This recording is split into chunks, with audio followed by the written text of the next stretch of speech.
وبركاته.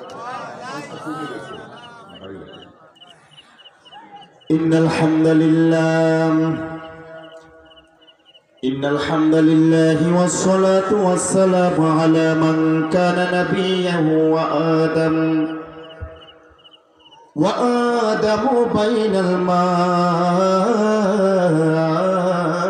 والطين وعلى آله وأصحابه أجمعين ونشهد أن لا إله إلا الله وأن محمدا عبد الله ورسوله الذي أكمل الله به قصر النبوة أي ختم الله به النبوة وحكم أن لا نبي بعده وأعلن بالقرآن بالبرهان সকল জবান ছেড়ে তেলাওয়াত করুন আউযু বিল্লাহি মিনাশ শাইতানির রাজিম বিসমিল্লাহির রাহমানির রহিম كيف تكفرون بالله وكنتم أموات فأحياكم ثم يميتكم ثم يحييكم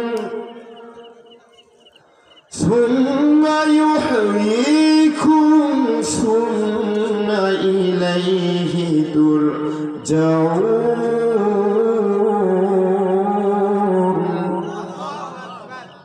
وقال رسول الله صلى الله عليه وسلم التوبة مفتوح ما كان الروح في الجسد إن الله وملائكته يصلون على النبي يا أيها الذين آمنوا صلوا عليه وسلموا تسليما شكل درود إبراهيم قرن اللهم صل على محمد وعلى آل محمد كما صليت على إبراهيم وعلى آل إبراهيم إنك حميد مجيد اللهم بارك على محمد وعلى آل محمد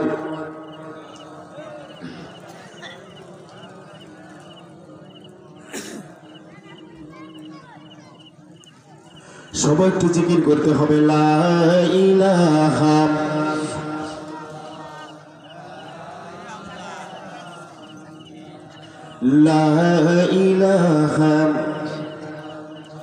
لا إله إلا الله لا إله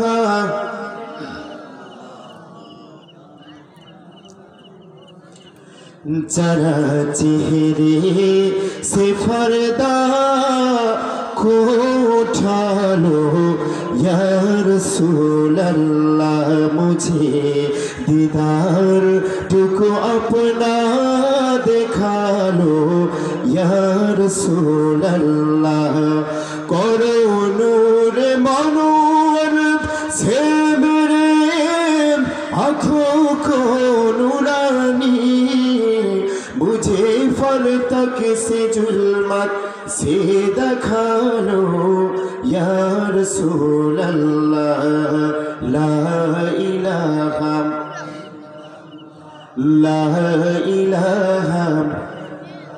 আওয়াজ দিয়ে পুরুষ সৃষ্ট কণ্ঠে এতগুলি পুরুষ মানুষ আওয়াজ দিলে তো সামনেরা উড়ে যাওয়ার কথা এই আওয়াজে তো বাইতুল মাকদাস দখল করা যাবে না একটু আওয়াজ দিয়ে বলুন না লা ইলাহা লা ইলাহা লা ইলাহা যদি জুড়াইতে চাও মর্ম জ্বালা যদি জুড়াতে চাও মরণ জ্বালা গাও গাও মুহাম্মদ সাল্লি আলা লা ইলাহা লা ইলাহা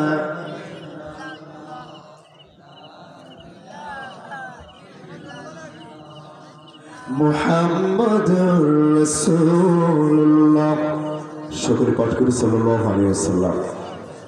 বাংলাদেশের অত্যন্ত সুপরিচিত জনপদ, ঐতিহ্যবাহী সাতক্ষীরা জেলার কলারোয়া উপজেলার 11 নং দেয়াড়া ইউনিয়ন পরিষদের অন্তর্গত খোর্দ পূর্বপাড়া যুব কমিটি ও প্রবাসীদের উদ্যোগে আয়োজিত 8তম তাফসিরুল কুরআন মাহফিল ও গুণীজন সংবর্ধনা অনুষ্ঠানের সম্মানিত স্বনামধন্য সুযোগ্য সভাপতি, বিশিষ্ট রাজনীতিবিদ, অত্র এলাকার প্রতিটি মানুষের নয়নের মণি জনাব মোহাম্মদ আব্দুর রহমান মিঠু সাহেব, আতায়াল্লাহু উমরুহু ওয়া বারাকাল্লাহু ফি হায়াতিহি। আমরা বলি আমিন।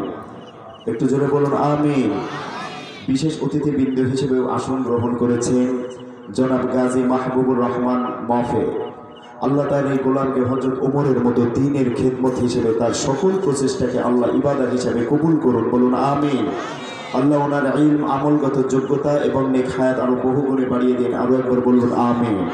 উপস্থিত মোহাম্মদ রফিকুল ইসলাম মিলন সাহেব আমার পূর্বে কথা বলেছেন, অত্যন্ত মোটিভেশনাল আলোচনা দিয়ে আমাদেরকে ধন্য করেছেন। জনাব হযরত মাওলানা সামাউল হক শিহরন সাহেব, আল্লাহ তার এই গোলামের প্রতিটি কথা আমাদেরকে আমল করার তৌফিক দান করুন, বলুন আমিন। আল্লাহ উনি সহ অন্য ওলামায়ে কিরাম যারা কথা বলেছেন প্রত্যেকের আমলগত যোগ্যতা এবং ইলমগত যোগ্যতা বহু গুণে বাড়িয়ে দিন, আরও একবার বলুন আমিন।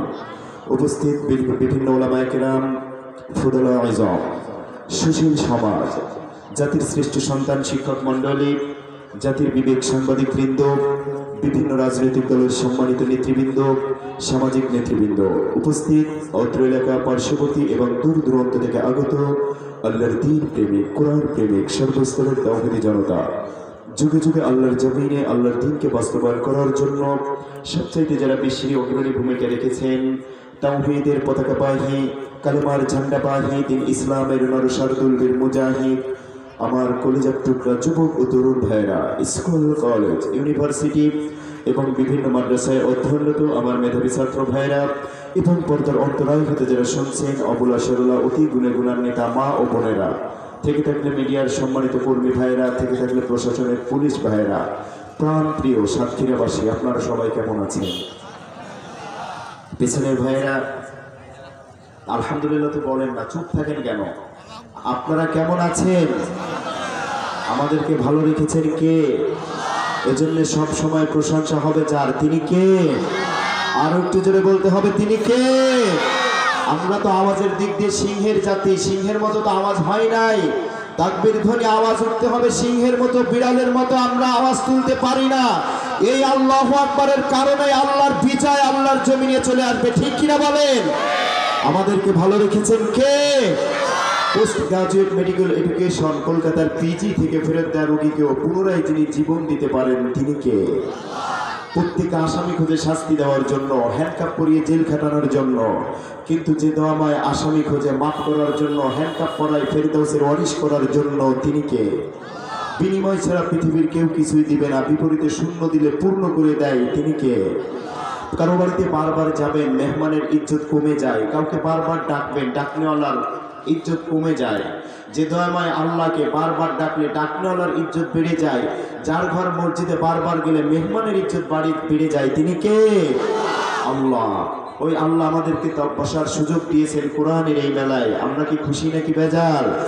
নাম ভিন্ন, দল ভিন্ন, ঠিকানা ভিন্ন, চিন্তাধারা ভিন্ন, চেহারা ভিন্ন, তবুও কোরআনের জন্য বসতে পেরেছি। আমরা খুশি তো ইনশাল্লাহ? যারা হয়েছেন খুশি, মনে নিয়ে খুশি, মুখে নিয়ে হাসি, আওয়াজ দিয়ে বেশি হয়ে যাক না একবার সুবহানাল্লাহ, আল্লাহু আকবার। এমন ভাবে আওয়াজ তুলতে হবে এই এলাকার যারা ইসলাম বিদ্বেষী, তেলাপোকা, সারপোকা, উই পোকা, ওদের অন্তরে যেন কম্পন সৃষ্টি হয়ে যায় যে মুসলমানরা আর ঘুমিয়ে নাই, তারা জাগ্রত আছে, ঠিক কিনা বলেন? ইসলামের বিরুদ্ধে কথা বলতে গেলে যেন তাদের কলিজা কাঁপে, রাসূলের সম্মানের বিরুদ্ধে কটূক্তি করতে গেলে তাদের জন্য কলিজায় ভয় আসে। এজন্য আমাদের AK-47 Smith and Wesson Marlin BFR এর শুট নয়, আমাদের সবচাইতে বড় অস্ত্র যেটা, সেটা হচ্ছে আল্লাহু আকবারের আওয়াজ। জোরে বলেন ঠিক কিনা? এজন্যই তো এই আল্লাহু আকবারের স্লোগান দিতে কি ভয় লাগে? কথা বলেন, ভয় পান? আল্লাহু আকবার অতীতে ছিল, বর্তমানে আছে, ভবিষ্যতেও থাকবে, ঠিক কিনা বলেন? আল্লাহু আকবারের স্লোগান, এটা বদরের স্লোগান, এটা উহুদের স্লোগান, এটা খাইবার খন্দকের স্লোগান। শুধু তাই না, এটা সেই স্লোগান যেই স্লোগানের মাধ্যমে আল্লাহর বিজয় জমিনে নেমে আসে, ঠিক কিনা বলেন? যদি কেউ বলে আল্লাহু আকবারের স্লোগান চলবে না, ওটা বন্ধ করতে হবে, আমরা বলি তোমার কথা মানি না, মানবো না, ঠিক কিনা বলেন? বনী ইসরাইলের একদল যুবক আল্লাহর নবীকে বলছেন, ইয়া রাসূলুল্লাহ, এই একদল ব্যক্তি, এরা মিজানের মানদণ্ড চালু হয় নাই, কোথায় যায়? ফেরেশতারা বলছে, এরা হচ্ছে তারা আল্লাহর জমিনে আল্লাহর রাজ কায়েমের জন্য সংগ্রাম করেছে যারা, এবং আল্লাহু আকবারের মুকাব্বির হয়েছিল যারা। বলুন সুবহানাল্লাহ। বিনা হিসাবেই তাদেরকে প্রথমে জান্নাত দিবেন কে? তাহলে আল্লাহ জান্নাতের ওয়াদা করেছেন। মুরব্বী যদি বলে তাকবীর ধ্বনি বন্ধ কর, ওই ব্যক্তিকে বলি তোমাদের সমাজ সেবক আমরা মানি না, ঠিক কিনা বলেন?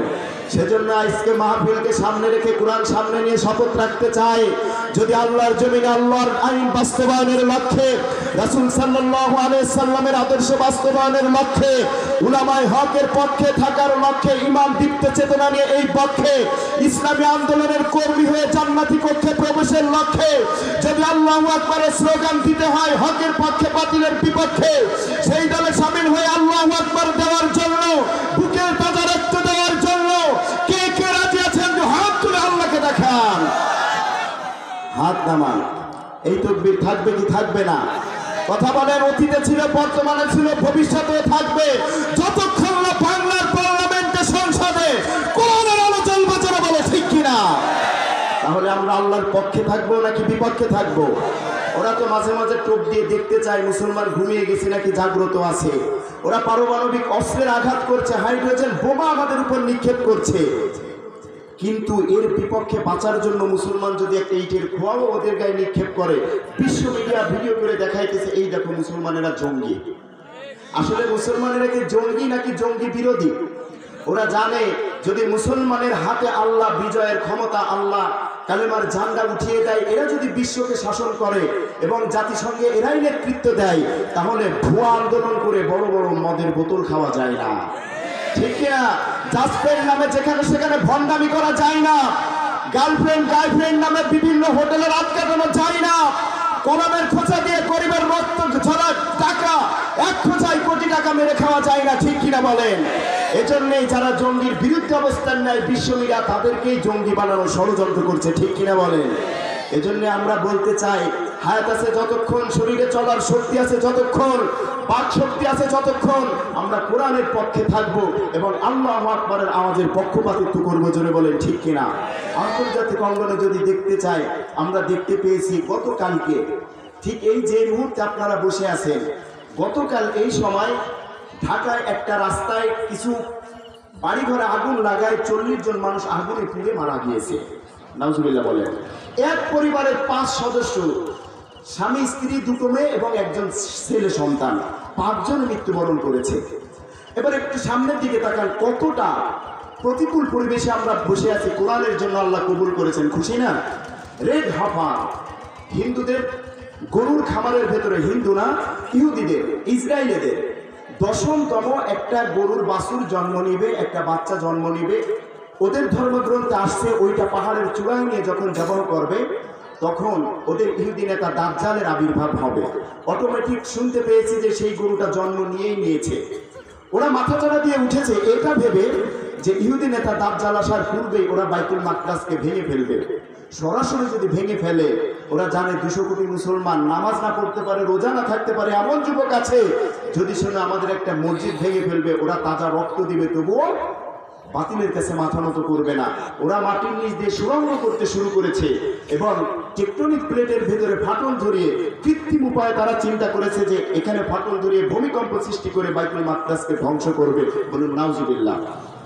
এমন এক অবস্থায় আল্লাহ বলে, এসব কিছু বালা মুসিবত যখন আমার ইসলামের উপর আঘাত আসে আর মুমিন যখন চুপ করে থাকে, একতাবদ্ধ না হয়ে ফতোয়াবাজি করে, আমি আল্লাহর গজব আসার সময় কতটা ঘনিয়ে আসে জমিনে, ঠিক কিনা বলেন?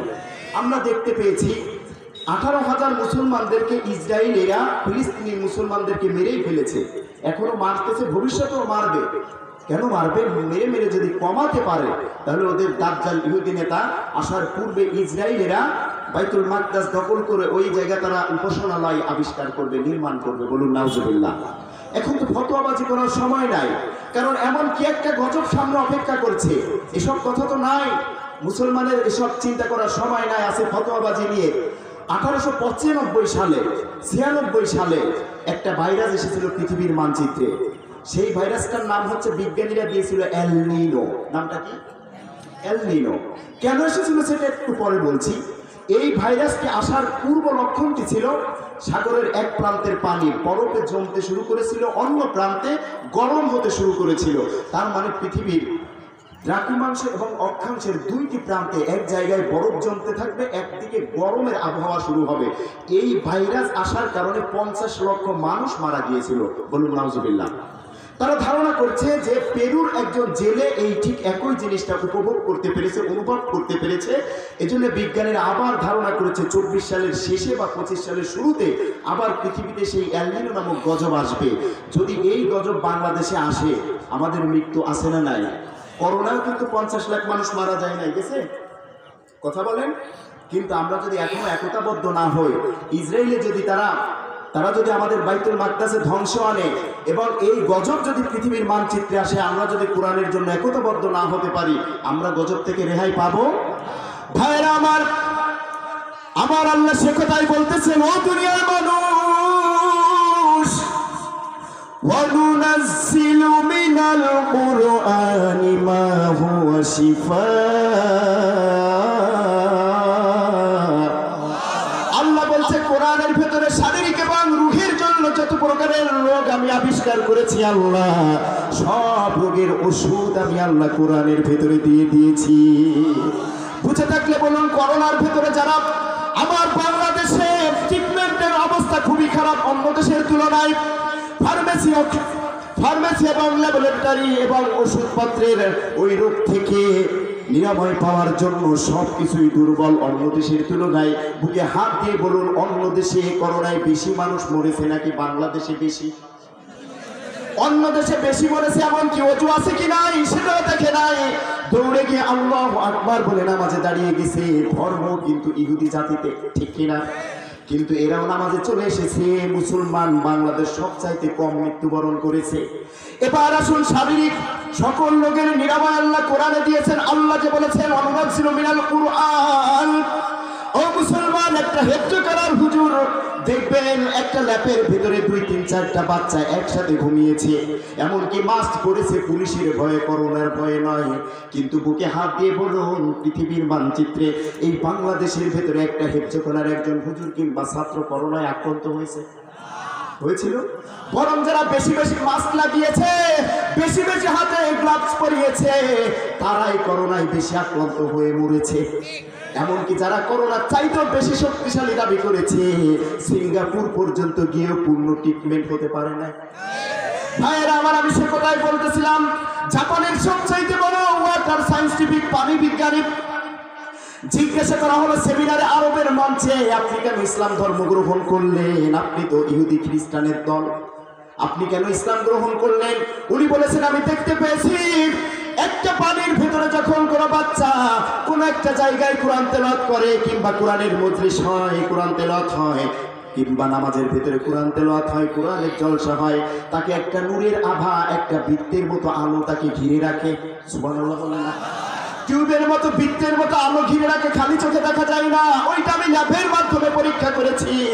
অথবা আমি দেখতে পেয়েছি ওই বৃত্তের ভিতর থেকে কোনো জার্ম, কোনো জীবাণু প্রবেশ করতেও পারে না, বাহির হতেও পারে না। সুবহানাল্লাহ বলেন না? আমরা দাঁড়িয়েছি 5 হাত ফাঁকা ফাঁকা হয়ে নামাজ পড়েছি, ঠিক কিনা বলেন? সমস্যা নাই, আমরা রাষ্ট্রের আইনের উপর শ্রদ্ধাশীল, ঠিক কিনা? যেটাই থাকুক ওটার উপর শ্রদ্ধাশীল। যখন আপনি সংবিধানের বিরুদ্ধে কথা বলবেন আবেগের চোটে, যদিও ধর্মের সাথে কিছু বিষয় আছে সাংঘর্ষিক, কিন্তু আবেগের চোটে বললে ওটাকেই বলা হয় জঙ্গি, ঠিক না? আপনারা আবার বলবেন, হুজুর মনে হয় ওই দলের দালালি করছে। কথা বোঝেন নাই? মদ ইন্ডিয়ান রাষ্ট্রীয়ভাবে এটা বৈধ, বাংলাদেশে অবৈধ। এখন মনে করুন বোঝানোর জন্য, সংবিধানে এটা বৈধ। এখন এখানে আমি একটা মদের দোকান দিলাম, আপনার ইমাম সাহেব সহ 5-7 জন সেটা ভেঙে দিলেন। এবার বলুন তো, ওটা কি আপনি সংবিধান ক্রস করেছেন? তখন কিন্তু আপনি জঙ্গি। আপনি চেষ্টা করবেন সংবিধান পরিবর্তনের, কিন্তু আপনি সংবিধানের কোনো ধারাকে যদি উপেক্ষা করতে চান তখন কিন্তু আপনি দণ্ডনীয় অপরাধ করবেন, রাষ্ট্রদ্রোহী মামলা খাবেন, ঠিক না? যদিও এটা ধর্মে নাই, কিন্তু সংবিধানে আছে, এটা বুঝতে হবে। এটা না বুঝার কারণে আমরা অনেক হুজুর উল্টাপাল্টা কথা বলে ফেলি, বুঝতে হবে। ভাইরা আমার, জিজ্ঞাসা করা হলো 5 হাত দূরে নাই কোরআন তেলাওয়াত হলে কোন করোনা কেন, করোনার বাবাও কাউকে আক্রান্ত করতে পারবে না, ঠিক কিনা? এবার ওই মেডিকেল সায়েন্স উনি বলেছেন, আমি দেখতে পেয়েছি এর ভেতর থেকে কোনো জার জীবাণু ঢুকতেও পারে না, বেরোতেও পারে না। আমি এইটা বুঝতে পারলাম এই কোরআন অলৌকিক আল্লাহ প্রেরিত বাণী, এটা দুনিয়ার কোনো মানুষের হতে পারে না। কিন্তু আমি সেখানেও ইসলাম গ্রহণ করি নাই। আমি তেলাওয়াত শুনেছি, ইসলামের ধর্মে মুসলমান ইমাম সাহেব তেলাওয়াত করেছে এই আয়াত, নুনাজ্জিলু মিনাল কুরআনি মা হুয়া শিফা। আমি বুঝতে পেরেছি এই কথাটা, এই যে নূরের বৃত্তে এই আভা এটাকে ঘিরে রাখে, এটা সাধারণ কোনো মানুষের কথা নয়, কোরআনের কথা। বাস্তবতায় যখন 1400 বছর আগের কথার সাথে মিলিয়ে গেছে, তখন আমি মুসলমান হতে বাধ্য হয়েছি। আর একটু জোরে সুবহানাল্লাহ। কথা বলতেছিলাম এল নিনো, মনে আছে? এল নিনো, আপনি আমি কোরআনের জন্য একতাবদ্ধ হয়ে যাব, কোরআনের মাহফিলের সাথে জীবন চারিত্রিক সামঞ্জস্যতা বিরাজমান রাখবো। এল নিনো কেন, এল নিনোর বাবাও আমাদের কোনো ক্ষতি করতে পারবে? করোনা কেন, করোনার মতো করোনার বাবাও আমাদের কোনো ক্ষতি করতে পারবে? ভাইয়েরা আমার আল্লাহ সে কথাই বলেছেন, জনস্থলের সকল গজব থেকে আমি ওদেরকে মুক্তি দিয়ে দিয়েছি, সুবহানাল্লাহ। দ্বিতীয় নম্বরে সে আল্লাহ ডাক দিয়ে বলে, ওদের আরো একটি পুরস্কার আমি দিয়ে দিয়েছি। কোরআনের জন্য যারা বসে আছে, ওই ব্যক্তিগুলি যারা আল্লাহকে রব হিসেবে মান্য করেছে, আমরা মৃত্যুবরণ একদিন করবো কি করব না? বুকে হাত দিয়ে বলুন, 100 বছর পরে এখানে কি কেউ থাকবো? 100 বছর পূর্বে কেউ কি ছিলাম? মৃত্যু একদিন হবে, আছে না নাই? কথা বলতে হবে। ওই যে ইন্ডিয়ার পাঞ্জাব রাজ্যে একজন আল্লাহর ওলি ইন্তেকাল করেছেন। আল্লাহর ওলি নয়, একজন সাধারণ মানুষ, দিন মজুরি খেতে খায়। এখন মৃত্যুবরণ করার পরে ওইখান থেকে একজন সরকারি চাকরিজীবী অফিসে যাচ্ছে। ইসলামী কুতুবাতের ভেতরে আল্লামা তাকি উসমানী এই গল্পটি লিখেছেন, বাস্তব। উনি বলছেন, ওই সরকারি চাকরিজীবীকে বলা হয়েছে যে আপনি এনাকে দাফনের কাজ শেষ করে জানাজাটা পড়িয়ে দেন। ঠিক যেমন কথা তেমন কাজ, জানাজা শেষ করে ওনাকে কবরে রাখা হয়েছে। কবরে রাখার পরে উনি নিজ হাতে রেখেছেন, বাঁশের চালি দিয়ে মাটি দেওয়া শেষ করে উনি আবার অফিসে যাচ্ছেন। অফিসে ঢোকার সময় দেখে যে আইডি কার্ড প্লাস অন্যান্য কিছু কাগজপত্র পকেটে নাই। তখন কি করেছে, খুঁজতে খুঁজতে বুঝতে পেরেছে যে ওটা কবরের ভেতরে থেকে গেছে। ইমাম সাহেব বলেছে, ঠিক আছে, কবর খুঁড়ে তাকে আবার ওটা বের করো। কবরটা খুঁড়তে দেরি, দুনিয়ার থেকে কবরের সাথে যখন একটা সুড়ঙ্গ তৈরি হয়েছে, সঙ্গে সঙ্গে একটা জান্নাতি মেস্ট আম্বরে গোটা পাঞ্জাব রাজ্যটাই সুঘ্রাণে বিমোহিত হয়ে গিয়েছে। ভাইয়েরা আমার, মৃত্যু একদিন হবে, ঠিক কিনা বলেন? তার স্ত্রীকে ডাক দিয়ে বলা হলো, স্ত্রী, এই তো দিন মজুরি শ্রমিক, এই কেমন এমন একটা আমল করেছে, কি আমলের কারণে কবরটা জান্নাতের সুঘ্রাণে বিমোহিত হয়ে গিয়েছে? স্ত্রী বলে, কি আমল করতো? যে আমলটা বড় কোনো আমল নয়, নামাজের পরে একটা দোয়া করতো। এই দোয়ার বরকতে হতে পারে আল্লাহ এই নিয়ামতটা তাকে কবরে দান করেছে। এবার বুঝে থাকলে বলুন, কি আমল 5 ওয়াক্ত নামাজের পরে করলে আলোয় বারজাখটা জান্নাতের সুঘ্রাণে ভরে যাবে? শোনার দরকার আছে না নাই? কথা বলেন, আছে না নাই? মৃত্যু আমাদের সামনে আছে না নাই? আমার মরণ আসিবে যখন কেউ তো জানে না, আমি মরে গেলে আমায় তোমরা ভুইলা যাও না, আমি মরে গেলে আমায় তোমরা ভুইলা যাও না, আমার মরণ আসিবে কখন কেউ তো জানে না, ঠিক কিনা? ভাইরা আমার, কবরে কি উত্তর দিয়েছে আমি একটু পরে বলবো। মৃত্যু একদিন হবে, আল্লাহর বুজুর্গকে আল্লাহ শিক্ষা দিতেছেন। ও দুনিয়ার মানুষ, গভীর মনোযোগ দিয়ে শুনতে হবে। ঘুমের ঘরে দেখতেছে আল্লাহর ওলি কাবার চত্বরে ঘুমিয়ে আছে। আল্লাহ স্বপ্নের ভেতরে দেখাইতেছে, ও বুজুর্গ বান্দা, ঘুমের ভেতরে একটা বাঘ তাকে তাড়া করেছে। আল্লাহু আকবার। ঘুমের ঘরে দৌড়াইতেছে, দৌড়াইতে দৌড়াইতে ঘুমের ভেতরে, স্বপ্নের ভেতরে যারা দৌড়ায় পথ এগোতে পারে না, যারা ঘুমের ভেতরে মোটর সাইকেল চালিয়েছেন, পিক আপ মোড়াবেন, কিন্তু গাড়ি গতিবেগ বাড়ে না, ঠিক কিনা? এমন একটা অবস্থায় বাঘের তাড়া খেয়ে এখন জীবন বাঁচানোর জন্য উঠেছে একটা গাছে। ও মুসলমান, গভীর মনোযোগ। গাছে উঠার পরে দেখে ওই বাঘটি ওর কাছাকাছি হয়ে ওই গাছের উপর আঁচড় দিয়ে দিয়ে, পা দিয়ে দিয়ে ওই গাছের দিকে ওকে ধাওয়া করছে, গাছে ওঠা শুরু করেছে। এবার স্বপ্নের ভিতরে দেখে একটা একটা ডাল বেয়ে ওই ডালের চূড়ায় মাথায় গিয়ে যখন হাত বেয়ে এরকম মাটিতে পড়তে যাবে, এবার দেখে যে এইখানে মাটিতে পড়বে ওইখানে একটা বড় গর্ত, ওই গর্তের ভেতরে একটা সাপ হা হয়ে ওর দিকে আছে, ঠিক কিনা বলেন? এবার দেখতেছে বুজুর্গ বান্দা, আল্লাহর বুজুর্গ বান্দা, আল্লাহর ওলি, এবার বুঝতে পেরেছে হাই রে, আমি যদি ঝুলন্ত অবস্থায় থাকি ওই দিক দিয়ে বাঘ এসে আমাকে গ্রাস করবে, আবার যদি আমি লাফ দেয় আমি সাপের পেটের ভিতরে যাব, মৃত্যু অনিবার্য। এমন এক অবস্থায় হঠাৎ করে কানের উপর কুটকাট করে আওয়াজ আসছে, যেই ডালে ঝুলে আছে এদিক ওদিক করতে করতে ওই ডালের গোড়ে তাকিয়ে দেখে ডালের গোড়ের দিকে দুইটা ইঁদুর, একটা সাদা একটা কালো, দুইটা ইঁদুর দুই দিক দিয়ে একবার কেটে কেটে ওই ডালটার গোড়া কেটে দিচ্ছে। বিপদ কম নাকি বেশি? এবার আরো ভয় ঘাবড়ে গিয়েছে, ভীত সন্ত্রস্ত অবস্থায় কি করেছে, মাথার উপর ঠান্ডা ফোটা ফোটা কি যেন পড়েছে। এবার বুজুর্গ বান্দা বলে, আল্লাহ, আমি উপর দিক তাকালাম, এবার তাকিয়ে দেখলাম মৌচাক থেকে ফোড়া যে মধু, ওই মধু আমার মাথার উপরে ফোটা ফোটা করে পড়তেছে। পড়ার পর আমি হাত দিয়ে দেখলাম এটা তো মৌচাকের মধু। আমি মুখে নিয়ে চাটা দিয়ে খাওয়া শুরু করে দিয়েছি।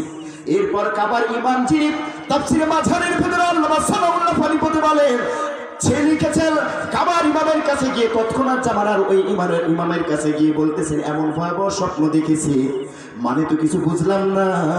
এবার হুজুর বলে, আপনি কিভাবে বুঝবেন?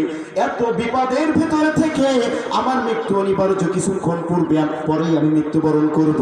আমি এই সব বিপদগুলি ভুলে ওই যে সাপের পেটে যাব, গর্তের ভেতরে যাব, এমনকি আজরাইল আমাকে তাড়া করেছে, ওই গাছ ওই ইঁদুর ডাল কেটে দিচ্ছে, সব বিপদের ভেতর সব কিছু ভুলে গিয়ে আমি ওই পল্লার ওই মৌচাকের মধু পান করতে গিয়ে সব বিপদগুলি ভুলে গিয়েছি। বলুন আল্লাহু আকবার। যদিও এইটা স্বপ্ন, কিন্তু বাস্তবে একদিন মৃত্যু আছে না নাই? আল্লাহর ওলিকে হুজুর বলে, ইমাম সাহেব বলে, ও বুজুর্গ বান্দা, এটা স্বপ্ন নয়, এটা বাস্তব। এর ব্যাখ্যাটি শোনার দরকার আছে না নাই? ওই পাটটা বাকি, ওই গাছটা কি, এবং ওই গর্ত কি, এবং সাপটাই বাকি, শোনার দরকার আছে না নাই? কথা বলতে হবে আমার সাথে। কোরআনের জন্য 1.5 থেকে 2 ঘন্টা ব্যয় করা যাবে কি যাবে না? নারায়ে তাকবীর। যে আওয়াজ হয় নাই, নারায়ে তাকবীর। মুস্কানের মতো আওয়াজ দিতে হবে, নারায়ে তাকবীর। ভাইয়ের আমার আরেকটি কথা শুনুন বলে আমি মূল তাফসীরে ঢুকবো। সূরা বাকারার আয়াত তেলাওয়াত করেছি, কাইফা তাকফুরুনা বিল্লাহ। আল্লাহ বলে, তোমার কেন বিশ্বাস হয় না? আমি আল্লাহ তোমাকে সৃষ্টি করেছি। সুবহানাল্লাহ বলেন। আল্লাহর নবীর ভালোবাসা অন্তরে থাকার দরকার আছে না নাই? যার সুপারিশ ছাড়া কেউ পার পেতে পারবে না, ওই নবীর নামটা কি? মুহাম্মদ সাল্লাল্লাহু আলাইহি ওয়াসাল্লাম। তার মুহাব্বতে আমরা তার জীবনী থেকে কথা হবে 2টা ঘন্টা ব্যয় করা যাবে কি যাবে না? আরো জোরে বলতে হবে, যাবে কি যাবে না? ভাইয়ের আমার, আল্লাহর নবীকে শুধু ভালোবাসলেই হবে না, ঈমান শুধু আল্লাহর উপর আনলেই হবে না, ঈমান রাসূলের উপর আনতে হবে। কেন ঈমান আনতে হবে? আবু তালেব বিশ্ব নবীকে ভালোবেসেছে কিন্তু ঈমান আনে নাই, ঠিক কিনা বলে? আল্লাহর নবীর চোখে ব্যথা, এই ব্যথা নিয়ে 3-4 দিন কান্না করে আর বলে, ও চাচা, আমার এই চোখের ডাক্তার দেখাইতে হবে। এবার কোথাও ডাক্তার নাই, এবার চিন্তা করলো কি করা যাইতে পারে, কি করা যাইতে পারে। খোঁজ নিয়ে দেখলো 84 কিলোমিটার দূরে একজন ইহুদি ডাক্তার, সে নাকি চোখের ডাক্তার, চোখের অসুখ ভালো করতে পারে। আল্লাহর নবীকে কোলে করে নিয়ে সেখানে যাবেন, তখন আবু তালেব বলছে যে এত দূর, দেখি কাছাকাছি কোনো ডাক্তার পাওয়া যায় কিনা। কিন্তু কোনো ডাক্তার না পেয়ে আল্লাহর নবীর চোখের ব্যথা শুধু বাড়তেই আছে। হঠাৎ করে আল্লাহর নবী ভাতিজা মুহাম্মদ সাল্লাল্লাহু আলাইহি সাল্লামকে কোলে নিয়ে 80 কিলোমিটার 84 কিলোমিটার রাস্তা যাইবে চোখের ডাক্তার দেখাতে, এক পা সামনে ফেলেছে। হঠাৎ করে দেখে এক মুহূর্তের ভেতরে চোখের পলকে 84 কিলোমিটার সামনে সেই ডাক্তারের চেম্বারের সামনে দাঁড়িয়ে দিয়েছে। আমার নবীর মুজিজা আছে না নাই? আরো জোরে বলতে হবে, আছে না নাই? ভাইরা আমার, ওইখানে গিয়ে সিরিয়াল ডাক্তারের সামনে আছে না নাই? সিরিয়াল দেওয়ার দরকার হয় কি হয় না? কম্পাউন্ডার যেই দাঁড়িয়ে আছে, এবার সিরিয়ালে দাঁড়ানোর পরে আল্লাহর নবী বলে, ও চাচা, আমার চোখের ব্যথার চাইতেও পেটের ব্যথা আরো বেড়ে যাচ্ছে। তার মানে ক্ষুধা পেয়েছে। কি পেয়েছে? এবার বলে, তাহলে আমি একটু খাবার আনতে যাই, তুমি সিরিয়ালে দাঁড়ানো থাকো। আল্লাহর নবীর চাচা আবু তালেব খাবার আনতে গিয়েছেন, আল্লাহর নবী সিরিয়ালে দাঁড়ানো। এখন আল্লাহ খবর পাঠিয়েছে যে, ও মুহাম্মদ, তুমি বিশ্বসভার সভাপতি, তুমি যে সিরিয়ালে দাঁড়িয়ে থাকবে এটা আমার ভালো লাগছে না, তুমি আগে চলে যাও। আল্লাহ নবী আগে চলে গেলেন। ডাক্তারের চেম্বারে যখন প্রবেশ করবে, কম্পাউন্ডার বলে, এই ছেলে, ওইখানে দাঁড়াও, তুমি কেন সিরিয়াল ভঙ্গ করে সামনে আসছো? আল্লাহর নবীকে হুকুম দিয়েছেন কে? আর একটু জোরে বলতে হবে। এবার হুকুম দেওয়ার পরে আল্লাহর নবী এখানে দাঁড়িয়েছে। এবার যখন ভেতরে ঢুকবে কম্পাউন্ডার একটা ধমক দিয়ে তার দিকে প্রথমে পা ফেলেছে, তাকে অপমান করার জন্য, তাকে শাস্তি দেওয়ার জন্য। নাউজুবিল্লাহ বলেন। কিতাবের ভেতরে আসছে যে একটা পা সামনে ফেলেছে, সঙ্গে সঙ্গে তার পাটা এক পা সামনে গিয়েছে, আর চলতে পারে না, কথাও বলতে পারে না, নড়তেও পারে না, মূর্তির মতো স্থির হয়ে গিয়েছে। আল্লাহু আকবার বলেন। আর একটু জোরে বলুন আল্লাহু আকবার।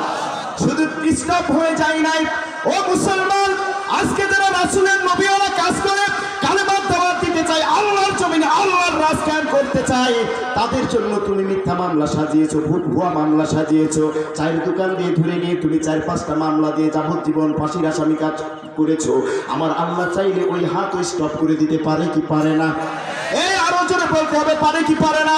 তুমি সামান্য একটু ক্ষমতা পেয়ে সুপার গুলু নিয়ে বসেছো, এই আবু জাহেলের ক্ষমতা দুনিয়াতে তোমার চিল্লুতির সাথে মরণ হবে, কুত্তাও জানাজার সময় থাকবে না, ঠিক কিনা বলেন?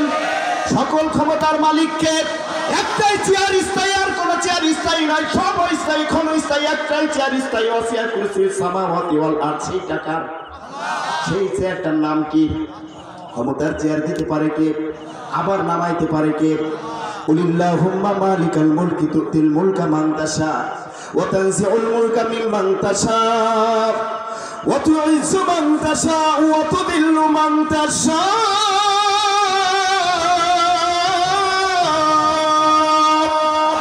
বিয়াদিকাল খায়রি ইন্নাকা আলা কুল্লি শাইইন কাদির।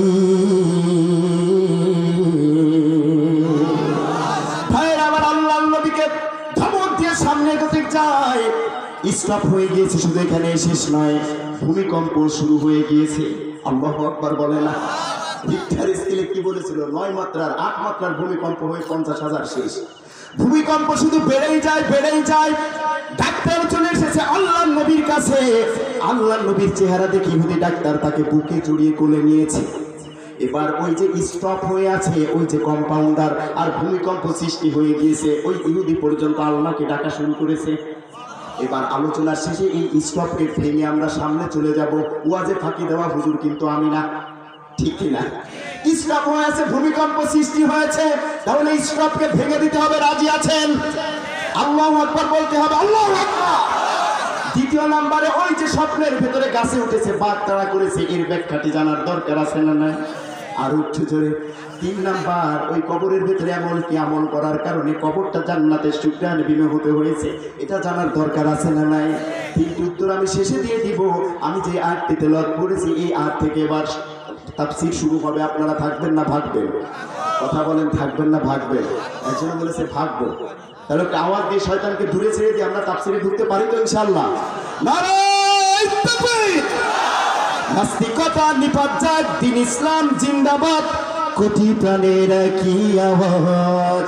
খোদাদ্রোহী ছাড় পাবে না, এই বাংলায় ঠাঁই হবে না, মুসলমানরা জেগেছে আজ। চলো চলো সামনে চলো, জোর কদমে সামনে চলো, সবাই মিলে একই সাথে দাও না স্লোগান, নারায়ে তাকবীর। আওয়াজ হয় নাই? নারায়ে তাকবীর। দ্বীন ইসলাম, দ্বীন ইসলাম। কষ্ট হচ্ছে? চলবে।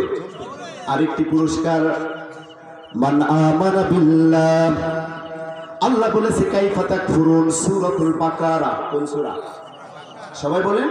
না হলে তো কালকে তো একদল বলবে যে হুজুর কি ওয়াজ করেছে, হুজুর ক্যান্ডেলে বাস দিছে, ঠিক না? চায়ের দোকানে দেখবেন এক হাতে বিড়ি, এক হাতে চা, হাঁটুর উপরে কাপড়, ঠ্যাঙের উপর পা একটা তুলে দিয়ে বলবে হুজুর কি ওয়াজ করেছে। এজন্য সূরা নাম্বার, পারা নাম্বার সব মুখস্থ রাখতে হবে। তবে আজকে বেশি টেকনিক্যালি যাব না, আমি সরল অনুবাদের মতো তাফসীর করে করে শেষ পর্যন্ত যাব, যেন আমাদেরকে মৃত্যুর প্রতি একটু ভয় আসে, আখিরাতের হিসাবের উপর একটু ভয় আসে। ঠিক আছে তো ইনশাআল্লাহ? সূরাটার নাম কি? সূরাতুল বাকারা। আরো জোরে বলতে হবে। সরল অনুবাদ শুনবেন, কাইফা তাকফুরুনা বিল্লাহ ওয়া কুনতুম আমওয়াতান ফাআহইয়াকুম সুম্মা ইউমীতুকুম সুম্মা ইহয়িকুম সুম্মা ইলাইহি তুরজাউন। প্রথম নম্বরে আল্লাহ বলছেন তুমি কিভাবে আমি আল্লাহকে অস্বীকার করো? তুমি তো ছিলে মৃত, সেখান থেকে তোমাকে আমি জীবিত করেছি, আবার তোমাকে মৃত্যু দিব, আবার আমার কাছে তোমার ফিরে আসতে হবে। সুবহানাল্লাহ। আবার কবরে রাখলাম, রাখোই কথা বলে মিনহা খলাকনাকুম ওয়া ফিহা নুঈদুকুম। আল্লাহ বলে উহা হতে আমি সৃষ্টি করেছি, আবার উহার ভিতরে তোমাকে আমি নিয়ে আসবো, মানে মাটির ভেতরে। আবার আমি আল্লাহর কাছে তোমার আসতে হবে। এর পূর্বে আমরা আল্লাহর কাছেই ছিলাম, ঠিক কিনা বলেন? আরো জোরে বলুন। সরল অনুবাদ বুঝলেন? আল্লাহ নিজেই কনফিউশনে আছে। ও বান্দা, তুমি কিভাবে আমি আল্লাহকে অস্বীকার করো? তুমি তো ছিলেই মৃত, সেখান থেকে তোমাকে আমি জীবিত করেছি। আমরা কি মৃত ছিলাম না? এবার চলুন তাফসীর। আল্লাহ কেন অবিশ্বাস করছেন? আল্লাহু আকবার বলতে হবে শেষ পর্যন্ত। কুরআন তেলাওয়াত শুনে যারা আল্লাহু আকবার বলে, আল্লাহ তাদেরকে জান্নাতে যাওয়ার রাস্তা সহজ করে দেয়। বলুন সুবহানাল্লাহ। কাইফা তাকফুরুনা বিল্লাহ,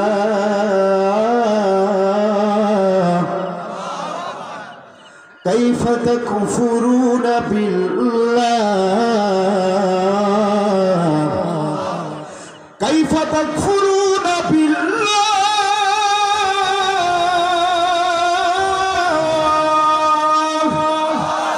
আল্লাহ বলে কিভাবে আমাকে অস্বীকার করো?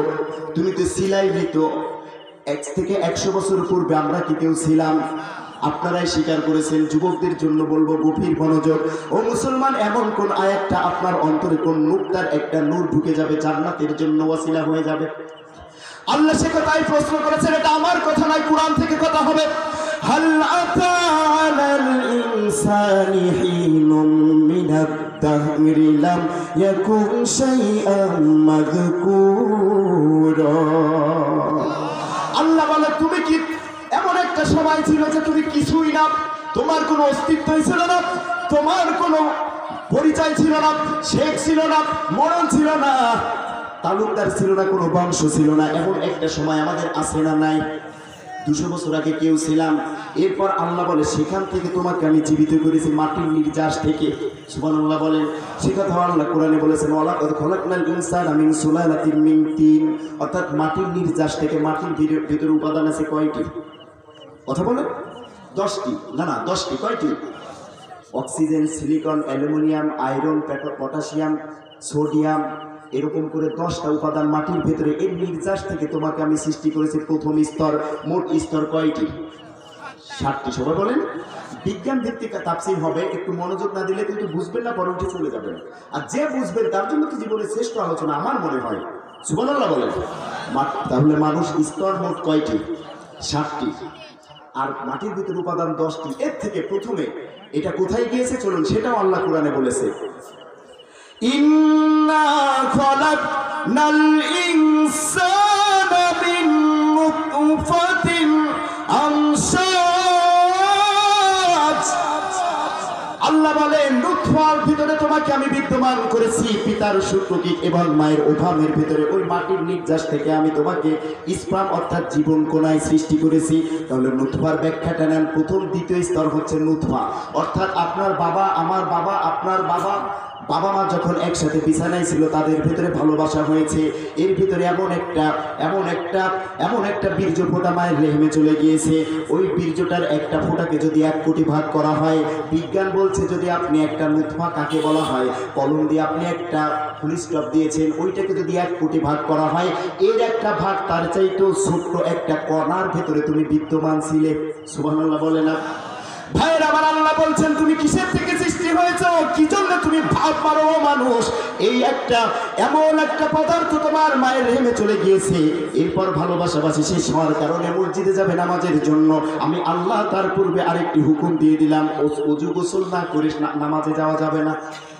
সে একটা পদার্থ, নাপাক বস্তু দিয়ে তোমাকে সৃষ্টি করেছি, এত ছোট, এত ক্ষুদ্র। এরপর তুমি যেন অহংকার করতে না পারো। এরপর আমি কি করেছি, ওইটা মায়ের রেহেমের ভেতরে ওই নুতফাকে আমি আলাকা অর্থাৎ রক্তপিণ্ডে পরিণত করেছি 40 দিন পর্যন্ত। সুবহানাল্লাহ বলেন। এরপরে আল্লাহ বলে 40 দিন পরে আমি ওইটাকে মিন নুতফাতিন খলাকা সুম্মা সাবিলা ইয়াসরা। এরপর আমি মুদগায় পরিণত করেছি। এরপর ওর ভিতরে আইলাম ছোট ছোট একটা স্ট্রাকচার, একটা বডি, ছোট ছোট কচি কচি হাড় দিয়ে আমি এই কঙ্কালটা তৈরি করেছি। এরপর আমি এর ভিতরে গোস্তের আবরণ দিয়ে আবার ঢেকে দিয়েছি। তারপর কাউকে পূর্ণাঙ্গ, এরপর অপূর্ণাঙ্গ আকৃতিতে তোমাকে আমি সৃষ্টি করেছি। সুবহানাল্লাহ বলেন। তাহলে স্তর মোট কয়টা? 7টা। ভাইয়ের আমার, আল্লাহ সে কথাই বলছেন। ওই মাতৃগর্ভে থাকার পরে একজন ফেরেশতা চলে যায়। ডাক্তারকে প্রশ্ন করা হয়, ইন্ডিয়ায় আমি বেশি মাহফিল করি, ওইখানে বিভিন্ন ডাক্তারের কাছে পরামর্শ করতে বাংলাদেশের থেকে রোগী যায়। আমার স্পার্মে কোনো সমস্যা নাই, স্ত্রীর ওভামেও কোনো সমস্যা নাই, কিন্তু বাচ্চা হয় না কেন? তারা লক্ষ টাকা পর্যন্ত খরচ করে, কিন্তু এরপরও শার্টে লিখে দেয় যে আমাদের মাথায় আসে না। রুগী বলে এত টাকা খরচ করে বাংলাদেশ থেকে এসেছি, কেন বাচ্চা হয় না বলতেই হবে, বলে আমাদের মাথায় আসে না। সুবহানাল্লাহ বলেন। প্লাস এবং মাইনাস দুইটাই ঠিক, কিন্তু মাথায় আসে না। মাথায় আসে না কেন? কারণ বাচ্চা তৈরি হওয়ার জন্য আল্লাহ বলে এটা আমার মাথায় আসবে, আমি একটা ফেরেশতা পাঠাই। ওই ফেরেশতা এসে বলে আই রব্বি মুদগা, আমি কি মাংসপিণ্ড এবার করবো? আল্লাহ বলে করো। এবার বলবে আই রব্বি ইজামা, আমি কি এটাকে হাড় করবো? বলে হ্যাঁ করো। আই ফেরেশতা আবার বলে আই রব্বি লাহমা, আমি কি গোস্তের আবরণ দিয়ে এটাকে ঢেকে দিব? আল্লাহ বলে হ্যাঁ সেটাই করো। আল্লাহ ডাক দিয়ে সে কথাই বলে ও মুমিন, তুই কিভাবে আমাকে অস্বীকার করো? অনেকেই বলে বাচ্চা হতে গিয়ে কনসেপ্ট অর্থাৎ ওইটা নষ্ট হয়ে গেছে।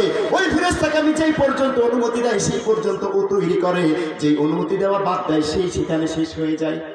ওইখানে কোনো ডাক্তার, কোনো ইঞ্জিনিয়ার, কোনো নেতা, কোনো বিজ্ঞানী কি কোনো চিকিৎসা দিতে পারে? সুবহানাল্লাহ বলে না। এটা এবার চলুন একটু বিজ্ঞানে যাই। আমার আল্লাহ বলে 40 দিন, আবার 40 দিন, আবার 40 দিন, 3টি স্তর কোরআনের ভেতরে বলেছেন ফি যুলুমাতিন সালাস, 3টি অন্ধকার গহ্বরের ভেতরে তোমাকে আমি সৃষ্টি করেছি, 3টি অন্ধকার প্রাচীরের ভেতরে। এবার বিজ্ঞানী প্রফেসর কিথুর বলেছেন এই 7টি স্তর নিয়ে তিনিও মুসলমান হয়েছেন। সুবহানাল্লাহ। উনি বলেছেন verily we created man from a product of earth, then placed him as a drop in a cephalodin, then fashioned with a drop a clot, then fashioned with a clot a little lump bones, and then produced it as another creation. So blessed be Allah, the best of creators. বলুন সুবহানাল্লাহ। Professor কিথুর এটা বলেছেন। এবার উনি বলেছেন এই কথাটি আমি ল্যাবের মাধ্যমে পরীক্ষা করে বলেছি। এরপরে আমি যখন কোরআন তেলাওয়াত করেছি, আরবের ছেলেরা আমাকে কোরআন তেলাওয়াত শুনিয়েছে, আমি দেখতে পেলাম ল্যাবের মাধ্যমে ছাড়া দূরবীন দিয়েও যেটাকে দেখা যায় না, ওইটা আমি ল্যাবের মাধ্যমে দেখেছি। কিন্তু কোরআনের 7টি স্তর কিভাবে আসলো? এই জেনেটিক্স ইনফরমেশন চিন্তা করতে গিয়ে ওই যে প্রফেসর কিথমোর সহ 6 জন বিজ্ঞানী মুসলমান হয়েছে। এবার এই যে 7টি স্তর আল্লাহ সূরা মুমিনুনের ভিতরে 12 থেকে 14 নম্বর আয়াতে বলেছে কয়টি স্তর? ইন্টেরিয়র অ্যাবডোমিনাল ওয়াল, ইউটেরাইন ওয়াল, এন্ডোক্রাইনিক মেমব্রেন, তলপেট প্রাচীর, জরায়ুর প্রাচীর, গ্রহের পর্দা, এই 3টি স্তর। এই 3টি স্তর আল্লাহ আগে বলেছে নাকি কিথমুর আগে বলেছে? কোরআন আগে নাকি বিজ্ঞান আগে? কথা বলতে হবে, কোরআন আগে নাকি বিজ্ঞান আগে? এবার কি কিছুটা বিশ্বাস হয় আল্লাহ কেন প্রথমেই বলে শুরু করেছেন কাইফা তাকফুরুনা বিল্লাহ, তুই কিভাবে আমি আল্লাহকে অস্বীকার করো? আমরা কি অস্বীকার করি? একটু সামনে চলুন, এমন তথ্য আজকে দিয়ে যাব হয়তো কোনোদিন শোনেন নাই।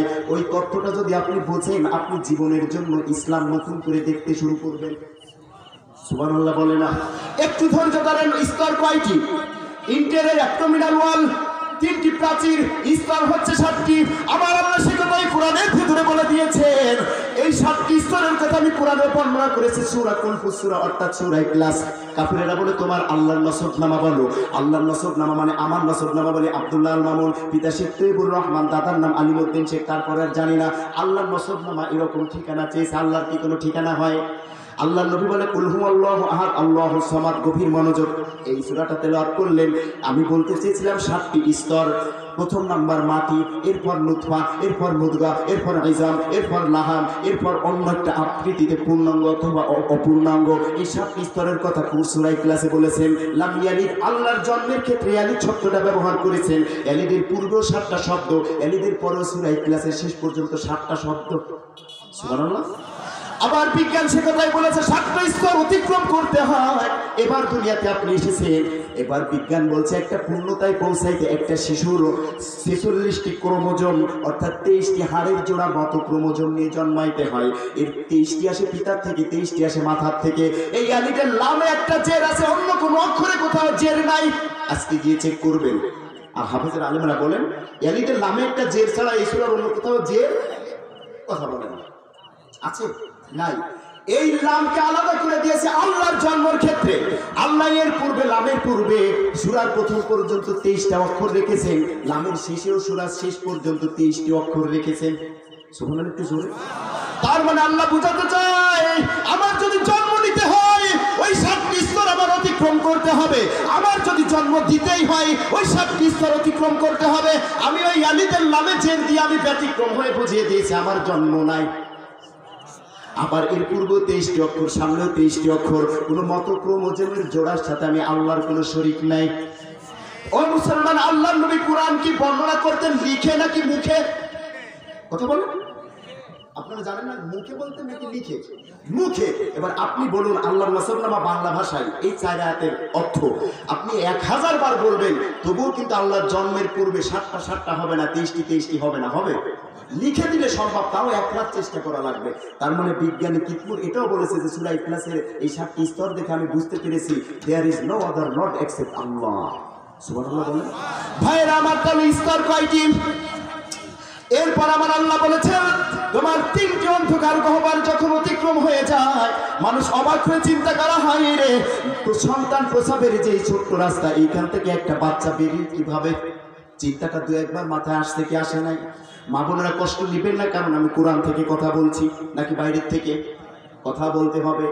আপনার একজন গর্ভবতী মায়ের সম্মান যে কত, আমার আল্লাহ নবী বলে আসমানের নিচে জমিনের উপরে ওর চাইতে বড় সম্মানী আর কেউ নাই। কারণ ওই গর্বের ওই মাসিক অসুখকে বন্ধ করে আল্লাহ আপনার আমার জীবন বাঁচিয়েছে। এই জন্য তাকে ঘৃণা যে করে সে কখনো মানুষের কাতারে থাকতে পারে না। এই জন্যই তো বিজ্ঞানীরা কিছু মানুষ আছে খ্রিস্টান ইহুদিদের ভেতরে, ওরা যে নিজেই মানুষ এটাই বিশ্বাস করে না, বলে আমরা বানরের গোষ্ঠী। ঠিক কিনা বলেন? আবার এক শ্রেণীর মা বোনেরা বলে সম অধিকার, এইটা বলে ঘর থেকে বের হতে চায়, ওরা জাহিলাতের যুগে যেতে চায়। আবু জাহেলের জামানায় এতটা জাহিলাতের বড় তার মা বোনদের কোনো ইজ্জত ছিল না, সম্মান ছিল না। এমনকি গর্ভবতী মা যাইতেছে, পাশের থেকে কয়েকজন যুবক বলে এর পেটে ছেলে বাচ্চা, আরেকজন বলে মেয়ে বাচ্চা, এরপরে জবই করে তারপর তদন্ত করতো পেট পেড়ে। নাউজুবিল্লাহ। ভাইরা আমার, যে কথা বলতেছিলাম, কষ্ট নিবেন না। আপনি মাথায় হাত দিয়ে চিন্তা করেন, হয় রে এত বড় একটা সন্তান কিভাবে বাহির হয়? বিজ্ঞানীও বলতে পারে না। কিতমুর এবার বলেছেন কিভাবে বাহির হয়, একটা বর্ণনা নাও ল্যাবের মাধ্যমে দেখেছে। ওভারি প্লেসেন্টা থেকে একটা রস মিশ্রিত হয়, যেটা পেলভিক জয়েন্টের লিগামেন্টকে ঢিলা করে দেয় আর সার্ভিক্সকে নরম করে। তখন ইউটেরাইন কন্ট্রাকশনের ফলে সেখানে যে রস মিশ্রিত হয়, তাতে করে পথটি পিচ্ছিল হয়ে যায়। মানব সন্তান ওই সময় বিভিন্নভাবে নড়াচড়া করতে থাকে। এই কারণে পেলভিক জয়েন্ট থেকে আস্তে করে দুনিয়াতে সন্তান বেরিয়ে আসে। আর একটু জোরে বলবেন না? এবার আল্লাহ এই যে একটু বুঝে থাকলে বলুন, আমার তাফসীর কিন্তু যারা ইউটিউবে শুনেছেন, কিচ্ছা কাহিনীওয়ালাদের কিন্তু আমার ব্যাখ্যা ভালো লাগবে না, ঠিক না? তো এবার আসুন, বিজ্ঞান যারা জানেন বা গ্রামার জানেন, ওভারি প্লেসেন্টা থেকে একটা রস মিশ্রিত হয়, কথা বলেন, পেলভিক জয়েন্টের লিগামেন্টকে ঢিলা করে দেয়। এই যে হয় দেয়, ওয়ালাইকুম আসসালাম।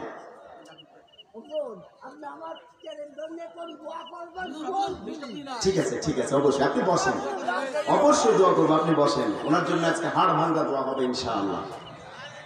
ভাইরা আমার,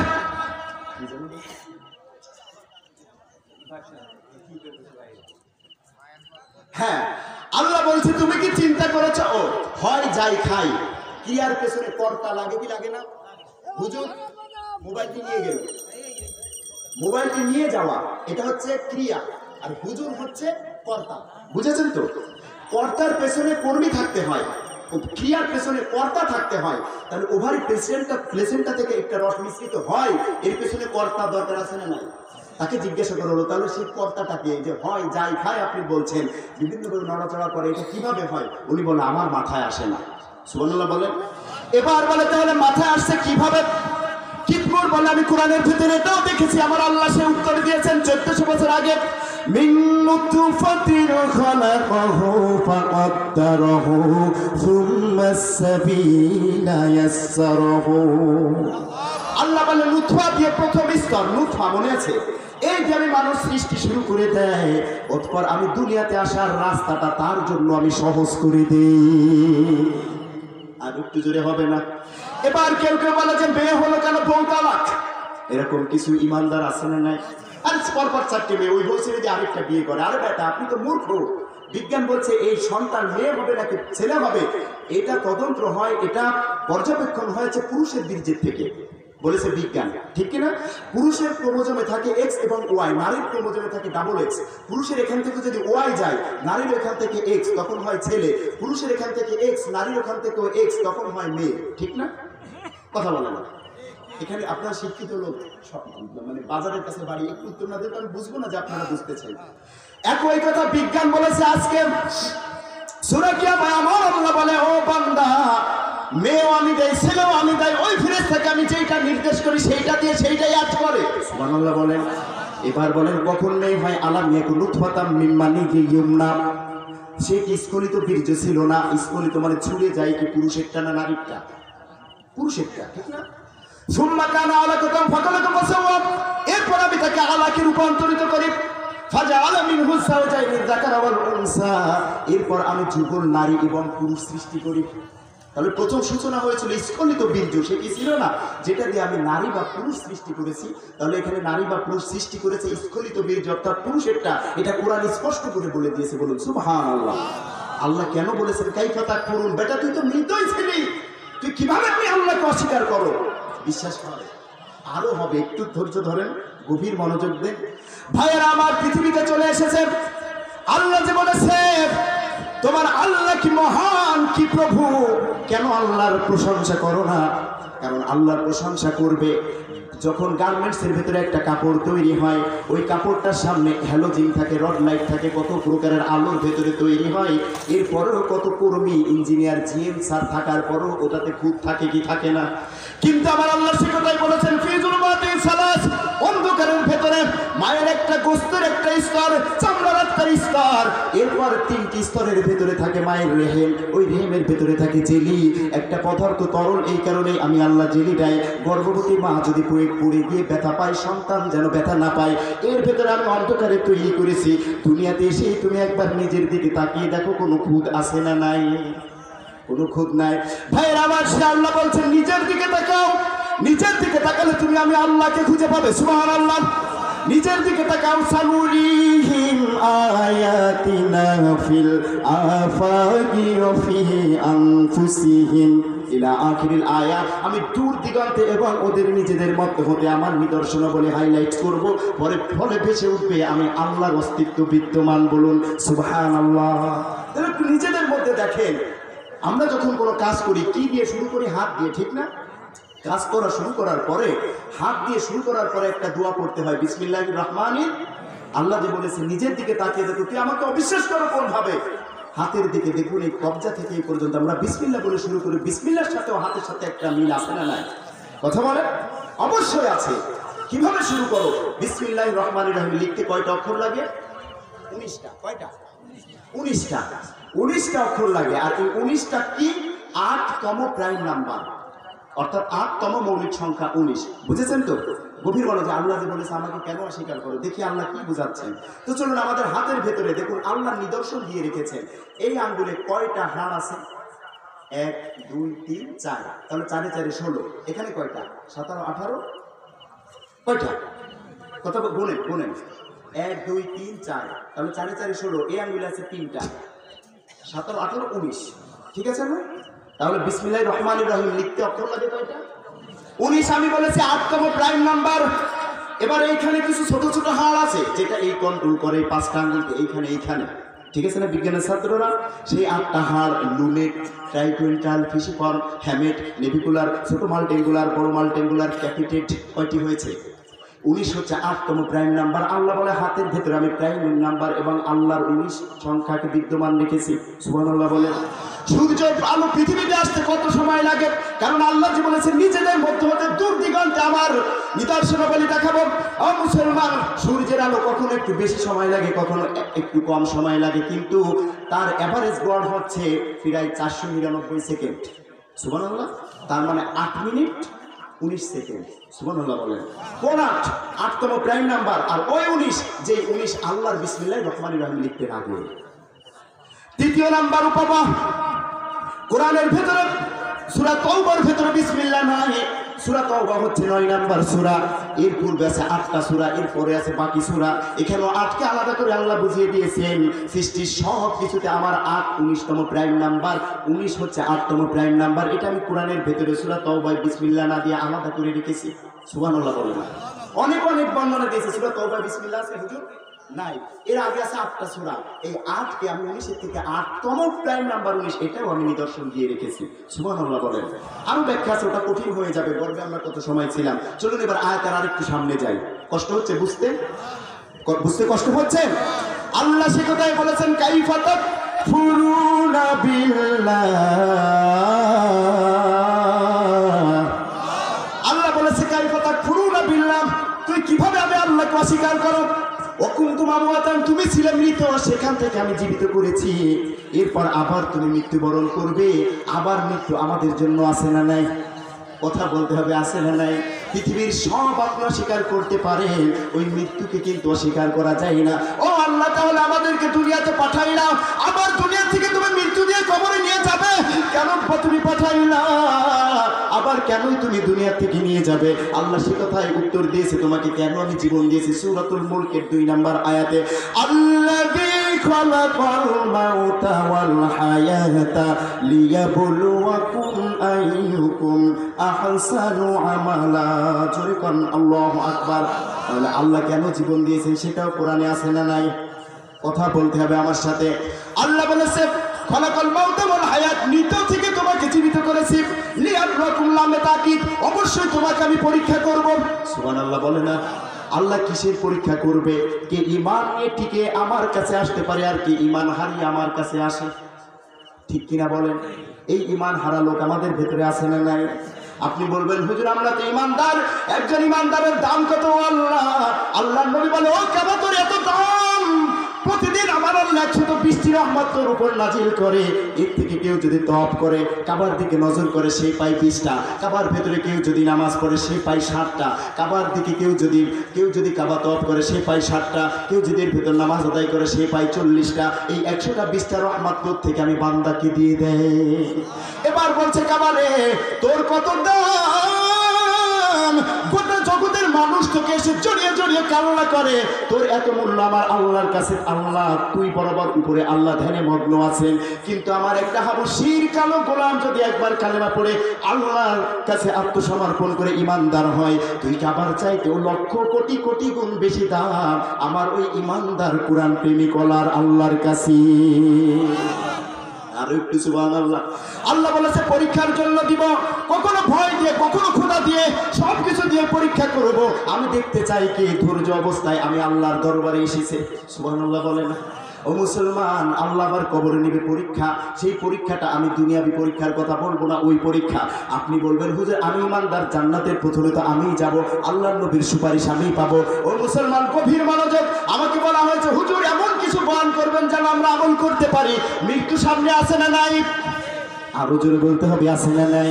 ও মুসলমান, আপনি ইমানদার দাবি করেন, কোরআনের জন্য বসে আছেন, এরপরও একদল জাহান্নামী হবে, এর ভিতর থেকে একদল জাহান্নামী হবে। আল্লাহ না করুন, সবাই বলুন আল্লাহ না করুন। আল্লাহ যে বলেছে পরীক্ষা, আবার মৃত্যু নেব, সেই দিনটা কোন দিন?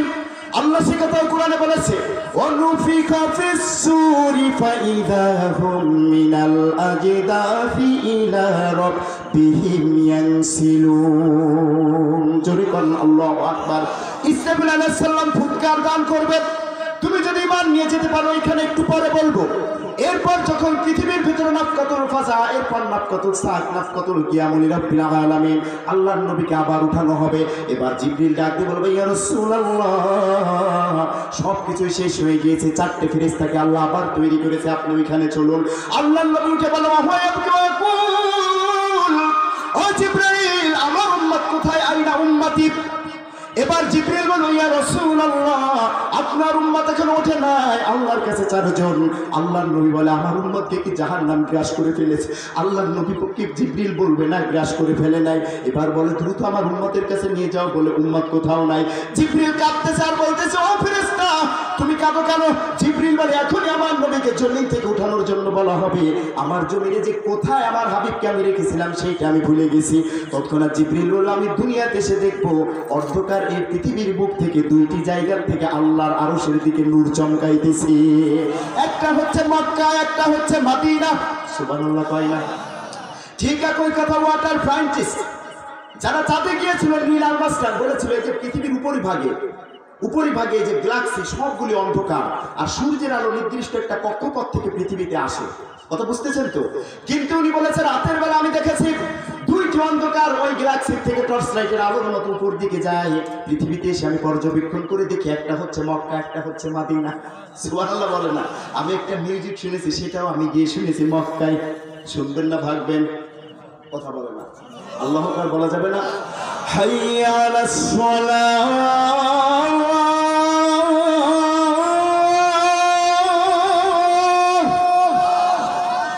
হাইয়া আলাস সালাহ,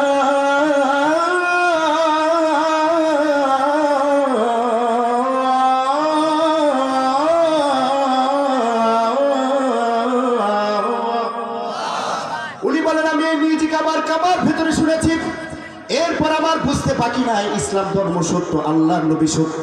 সুবহানাল্লাহ বলেন। জিবরিল এই নূর দেখে তখন আল্লাহর নবীকে মদিনা থেকে নিয়ে যাবে। আবার নীল আর্মস্ট্রং একই নূর দেখেছে গ্যালাক্সির উপর থেকে। কথা বিশ্বাস হয়? বিজ্ঞানী ছাত্ররা না এখানে? ভাইরা আমার জন্য আমার নবী দোয়া করতেন, আল্লাহুম্মা ইজআল ফি কবরি নূরা ওয়া ফি আইনি নূরা ওয়া ফি সামঈ নূরা ওয়া ফি বাসারি নূরা ওয়া ফি আযামি নূরা ওয়া ফি মুখি নূরা, আল্লাহুম্মা ইজআল নূরাম মিন ফাওকি ওয়া মিন তাহতি ওয়া আন ইয়ামিনি ওয়া আন শিমালি ওয়া আন আমামি, আল্লাহুম্মা হাবলি নূরা ইয়া আরহামার রাহিমিন। ও আল্লাহ, আমার সামনে নূর দাও, পেছনে নূর দাও, ডাইনে নূর দাও, বামে নূর দাও, মগজে নূর দাও, দৃষ্টিতে নূর দাও, কানে নূর দাও, এমন নূর দাও আর আমি যেদিন দুনিয়া থেকে বিদায় হয়ে যাব আমার কবরটা তুমি তোমার নূরে কবরটাকে ভরে দিও। আর একটু জোরে সুবহানাল্লাহ। এবার জিবরিল বলে, ইয়া রাসূল, সবকিছু ধ্বংস হয়ে গেছে, আল্লাহর কাছে আল্লাহর নবী চলে যাবে। এবার আল্লাহ বলবে, ও হাবিব, আজকের পাঠ হচ্ছে দুইটা, এই দিনের একটা হচ্ছে আপনি শুধু চাইবেন আর আমি আল্লাহ শুধু দিব।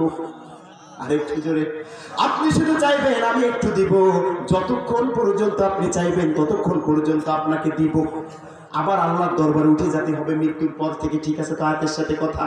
এবার সবাই দৌড়াইতে থাকবে। তৃতীয় ফুৎকারের পরে আল্লাহর নবী বলে, ওই সব সবাই ইহশারুন নাস ইয়াউমাল কিয়ামাতি হুফাতান গুরাতান মুশাতান গুরুলা, সবাই দৌড়াইতে থাকবে খালি পায়ে, খালি গায়ে, উলঙ্গ অবস্থায়, মুসলমানি বিহীন, আল্লাহর দিকে দৌড়াইতে থাকবে।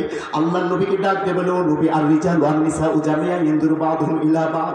একজন যুবক একজন যুবতীর দিকে তাকাবে, কিন্তু এমন অবস্থায় উলঙ্গ হয়ে দৌড়াইতে থাকবে, তখন কি একটা অবস্থা হবে? আল্লাহর নবী বলে, আয়েশা রে, এমন একটি ভয়ঙ্কর দিন হবে রে আয়েশা, সেদিন কেউ কারোর দিকে তাকানো তো দূরের কথা, আমাকে আল্লাহ কি করবে এই চিন্তা করতে করতে চোখ দিয়ে পানি শেষ হয়ে চোখ দিয়ে রক্ত পর্যন্ত বের হতে থাকবে। ওই দিনটা আমাদের সামনে আসে না নাই? আরো জোরে বলতে হবে, আসে না নাই? ইসরাফিল যখন তৃতীয় ফুৎকার দিবেন, কেউ থাকবে রাস্তায়, কেউ থাকবে গির্জায়, কেউ থাকবে ঈদগায়, কেউ থাকবে সংসদে, কেউ থাকবে পার্লামেন্টে, কেউ থাকবে ভার্সিটিতে, কেউ থাকবে নার্সারিতে, কেউ থাকবে বেলকনিতে, কেউ থাকবে পুষ্করিতে, এক একজন এক এক জায়গায় থাকবে, কেউ থাকবে মসজিদে, কেউ থাকবে মন্দিরে, কেউ থাকবে টয়লেটে, কেউ থাকবে পার্লামেন্টে। ওই ফুৎকার দেওয়ার সঙ্গে সঙ্গে বলবে, হায় রে আল্লাহ, কে আমাদের ফুৎকার দিয়ে কবরের এই সুন্দর ঘুমটা ভেঙে দিল। যারা ইমানদার তারা চিন্তাও করতে পারবে না, সামান্য 5 মিনিটের চাইতো ছোট একটা ঘুম তাদের কাছে মনে হবে। আল্লাহ যে বলেছে, আল্লাযী খলাকাল মাউতা ওয়াল হায়াত, ও দুনিয়ার মানুষ, আমি মৃত থেকে তোমাকে জীবিত করেছি, তোমাকে পরীক্ষা করার জন্য। পরীক্ষার সবচাইতে বড় হচ্ছে ঈমানের সাথে টিকে থাকা। ঠিক কিনা বলেন? মুহাদ্দিসিন ইকরাম বলেন, 3টি স্তর ঈমানের। প্রথম নাম্বার হচ্ছে, প্রথম স্তর হচ্ছে ঈমানের ঈমানে যেহনি, দ্বিতীয় নাম্বার স্তর হচ্ছে ঈমানে নফসি, তৃতীয় নাম্বার স্তর হচ্ছে ঈমানে গায়বী। ঈমানে গায়বীর অন্তর্ভুক্ত একজন মুমিনের ঈমান যখন চলে যায়, তার ইয়াকিনটা হয়ে যায় হাক্কুল ইয়াকিন, ইতমানানে কলব হিসেবে, স্যাটিসফ্যাকশন অফ মাইন্ড হিসেবে আমার আল্লাহর আদালতে সেদিন প্রথম কাতারে জান্নাতে চলে যাবে।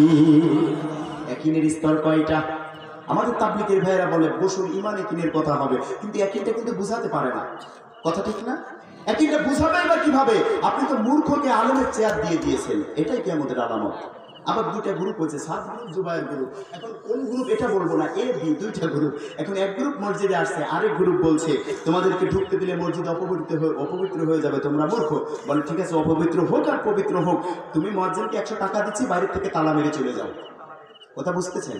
ঠিক তাই করলেন। ফজরের আজান দিতে এসে মুয়াজ্জিন আলো জ্বালাইছে, রড লাইট, হঠাৎ তাকিয়ে দেখে কারো লুঙ্গি গলায়, কারো লুঙ্গি কোমরে, কারো লুঙ্গি বিছনাই নাই, 5 হাত ওইদারে, লুঙ্গি এক জায়গায়, ইত্তেকাল এক জায়গায়, কারো লুঙ্গি কোমরে নাই। এখন লাইট আবার অফ করে বলছে হারাম হারাম। সব ঘুম থেকে লাগতে উঠে বলে যে কি হারাম? বলে মসজিদে ঘুমানো হারাম। বলে দলিল কি? দলিল সবগুলো নিজে চোখে দেখেছি। ঠিক কিনা? নিজে চোখে দেখেছি। এখন বলছে ঠিক আছে লাইট জ্বালাস না, তুমি আমরা তো দলিল ঢেকে নিয়ে। কথা বুঝেছেন আমার ভাইয়েরা? আপনি ইমান ইয়াকিনের কাজ করবেন, দাওয়াতি কাজ করবেন, নিজের খেয়ে নিজের করে গাঁটটি বুস্তা বেঁধে নিয়ে বিভিন্ন জায়গায় আপনি যাচ্ছেন, এর চাইতে ভালো কাজ আর হতে পারে? আমি হুজুর আসার পূর্বেও কিন্তু টাকা অ্যাডভান্স করেছি, এখনো হাদিয়া দিবেন। হাদিয়া ছাড়া এনারা দাওয়াতি কাজ করে, তবে শর্ত হচ্ছে যোগ্য আলেম প্রয়োজনে বেতন দিয়ে হলেও সাথে রাখতে হবে, নইলে এই ভন্ডামি বন্ধ করতে হবে। ঠিক কিনা বলেন? বিপক্ষে আমরা নই, এটা ইসলামের খেদমত পক্ষে। কিন্তু যেভাবে রাসূল সাল্লাল্লাহু আলাইহি সাল্লাম কাজ করেছেন, যোগ্য আলেমকে সম্মানের চেয়ারে বসিয়ে তারপর চিল্লাই বেরোতে হবে, ঠিক কিনা বলেন? ভাইয়েরা আমার, ওই দিন একীভূত ইমানদাররাও ওই আদালতে চলে যাবে। ভাই ভাইকে চিনবে না, বোন বোনকে চিনবে না, কেউ কাউকে চিনবে না। আমি আয়াতের শেষের দিকে যাইতেছি, গভীর মনোযোগ। কেউ কাউকে চিনবে না। এমন সময় আল্লাহর নবী জিজ্ঞাসা করে আয়েশা সিদ্দিকা, ও নবী, সেই দিনটা কেমন হবে? আল্লাহর নবী বলে, ভাই ভাইকে চিনবে না, বোন বোনকে চিনবে না। ইয়াউমা ইয়াফিরুল মারউ মিন আখিহি ওয়া উম্মিহি ওয়া আবিহি ওয়া সাহিবাতিহি ওয়া বানিহি। মা সন্তানকে চিনবে না, কেউ কাউকে চিনবে না। এমন সময় কেউ কাউকে চিনবে না। আপনার মেয়েটা বা আমার বোনটা নাকি আমাকে চিনবে না, মা নাকি চিনবে না। যেই মা রাতের বেলায় ঘুমায় না, খাবার নিয়ে অপেক্ষা করে, ওই মা বলবে 50,000 বছর পায়ের উপর সন্তান কাঁদতে থাকবে, বলবে চিনবে না। এমন সময় ওই মা সন্তানকে লাথি মেরে চলে যাবে যে আমার কি হবে। একটা পর্যায়ে দিকে ওদিকে তাকিয়ে কোথাও কাউকে পাওয়া যায় না, কোথাও কাউকে পাওয়া যায় না। কে আল্লাহর কাছে সুপারিশ করবে? ঘামের দরিয়ায় কেউ ভাসতেছে, কেউ চোখ দিয়ে পানি পড়তেছে, পানি শেষ হয়ে রক্ত পড়া শুরু হয়ে গিয়েছে। একদিকে জাহান্নাম ধাওয়া করতে শুরু করেছে, একদিকে আমার আল্লাহ এখনো আসে না, মিজানের মানদণ্ড চালু হয় না। সবাই দলে দলে যোগদান করে চলে যাবে। ফায়াতুন আদম ফায়াকুলু নাসতুলাহা, কোন না কোন ভাবে আদমের কাছে চলে যাবে। এবার বলবে, ও সফিউল্লাহ, আপনি তো প্রথম মানুষ, আল্লাহর কাছে আমাদের জন্য হয়ে একটু আপনি সুপারিশ করেন, এই মিজানের মানদণ্ড চালু করতে বলেন। উনি বলেন, ফায়াকুলু নাসতুলাহা, এই কাজ আমার জন্য নাই, ওয়ালাকিন আলাইকুম ইব্রাহিম, তোমরা চলে যাও ইব্রাহিমের কাছে, ইন্নাহু খলিলুর রহমান, তিনি তো আল্লাহর খলিল, আল্লাহর বন্ধু। সবাই চলে যাবে ইব্রাহিমের কাছে। ইব্রাহিম বলবে, ফায়াকুলু নাসতুলাহা, এই কাজ আমার জন্য নয়, ওয়ালাকিন আলাইকুম বিঈসা, তোমরা চলে যাও মূসা, তোমরা চলে যাও মূসার কাছে। মূসা আলাইহিস সালাম বলবে, আমিও পারবো না, আমি যদিও কালিমুল্লাহ, আল্লাহর সাথে কথা বলেছি, তোমরা বরং চলে যাও ঈসার কাছে, দেখো যদি সুপারিশটা মেলে। সুপারিশের দরকার আছে না নাই? আমাদের এদেশে সুপারিশ হয় তাদের, কোটা নামক লোগো আছে যাদের, ঠিক কিনা? ওই দিন তারা কিন্তু সুপারিশ পাবে না। বাজারে গেলেও লোগো লাগায়, হাট বাজারে গেলেও লোগো লাগায়, রাস্তায় গেলে মোটরসাইকেলের গিয়ার যেখানে 12টা থাকার কথা থাকে 40টা, সেটাও থাকে এই লোগোর পাওয়ারের কারণে। আবার শপিং মলে গেলেও লোগো লাগায়, মসজিদের ভেতরে গেলেও লোগো লাগায়। যখন কবরে চলে যাবে, আমার আল্লাহ বলবে, ফেরেশতারা কবরে আইছে কারা? আল্লাহ বলবে, দুনিয়াতে লোগোর পাওয়ার দেখাইছে যারা, কোটা ছিল যাদের। বলে কোরআন নামক কোটা নাকি কোরআন বিদ্বেষী কোটা? বলে কোরআন বিদ্বেষী কোটা। আল্লাহ বলবে, ধর, লাগা লাঠি আর চর, ঘাড় ধরে জাহান্নামে ফেলে জরিমানা আদায় কর। ঠিক কিনা বলেন? তাফসীর মাহফিল হইতেছে, আপনি লোগো লাগাইছেন। এই যে চেয়ারম্যান সাহেব ওইখানেও ছিল, ওই পাশে ছিল, এখনো আমার পাশে বসে আছে। আবার অনেক মাহফিলে দেখবেন বক্তার মাইক কিনে বাটপার গুন্ডারা আছে না নাই? আবার এমন চেয়ারম্যান আছে, ফোন দিয়ে বলছে, সাহেব মাহফিল ঠেকাতেই হবে। জিজ্ঞাসা করলে বলে, মাহফিল দিয়ে লাভ কি? এই ধরনের একজনের বদমাশ আছে না নাই? মাহফিল দিয়ে লাভ কি আছে না নাই? তাফসীর মাহফিলের দরকার কি? বেটা মাহফিল হয় বলে তোর স্ত্রী মার্কেট থেকে ইজ্জত নিয়ে বাড়ি ফিরতে পারে, ঠিক কিনা বলেন? মাহফিল হয় বলে তুমি বিদেশে থাকো জীবিকা নির্বাহে, তোমার মেয়েটা কলেজ থেকে ইজ্জত নিয়ে বাড়ি ফিরতে পারে। এই মাহফিল হয় বলে পরিমণির মতো নর্তকী লুঙ্গিকে কাটছাটা করে জন্মদিনে ডান্স করে। মাহফিল যেদিন বন্ধ হবে, ওপেন ডান্স করে যুবকের চরিত্র নষ্ট করবে, বাধা দেওয়ার কোনো ক্ষমতা থাকবে না, ঠিক কিনা বলেন?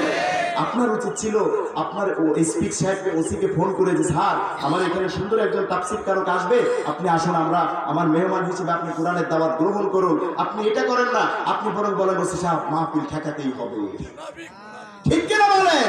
তুই কোরআনের মাহফিল 144 ধারা জারি করবি, আল্লাহ তোর জান্নাতে 144 ধারা জারি করবে, ঠিক কিনা বলেন?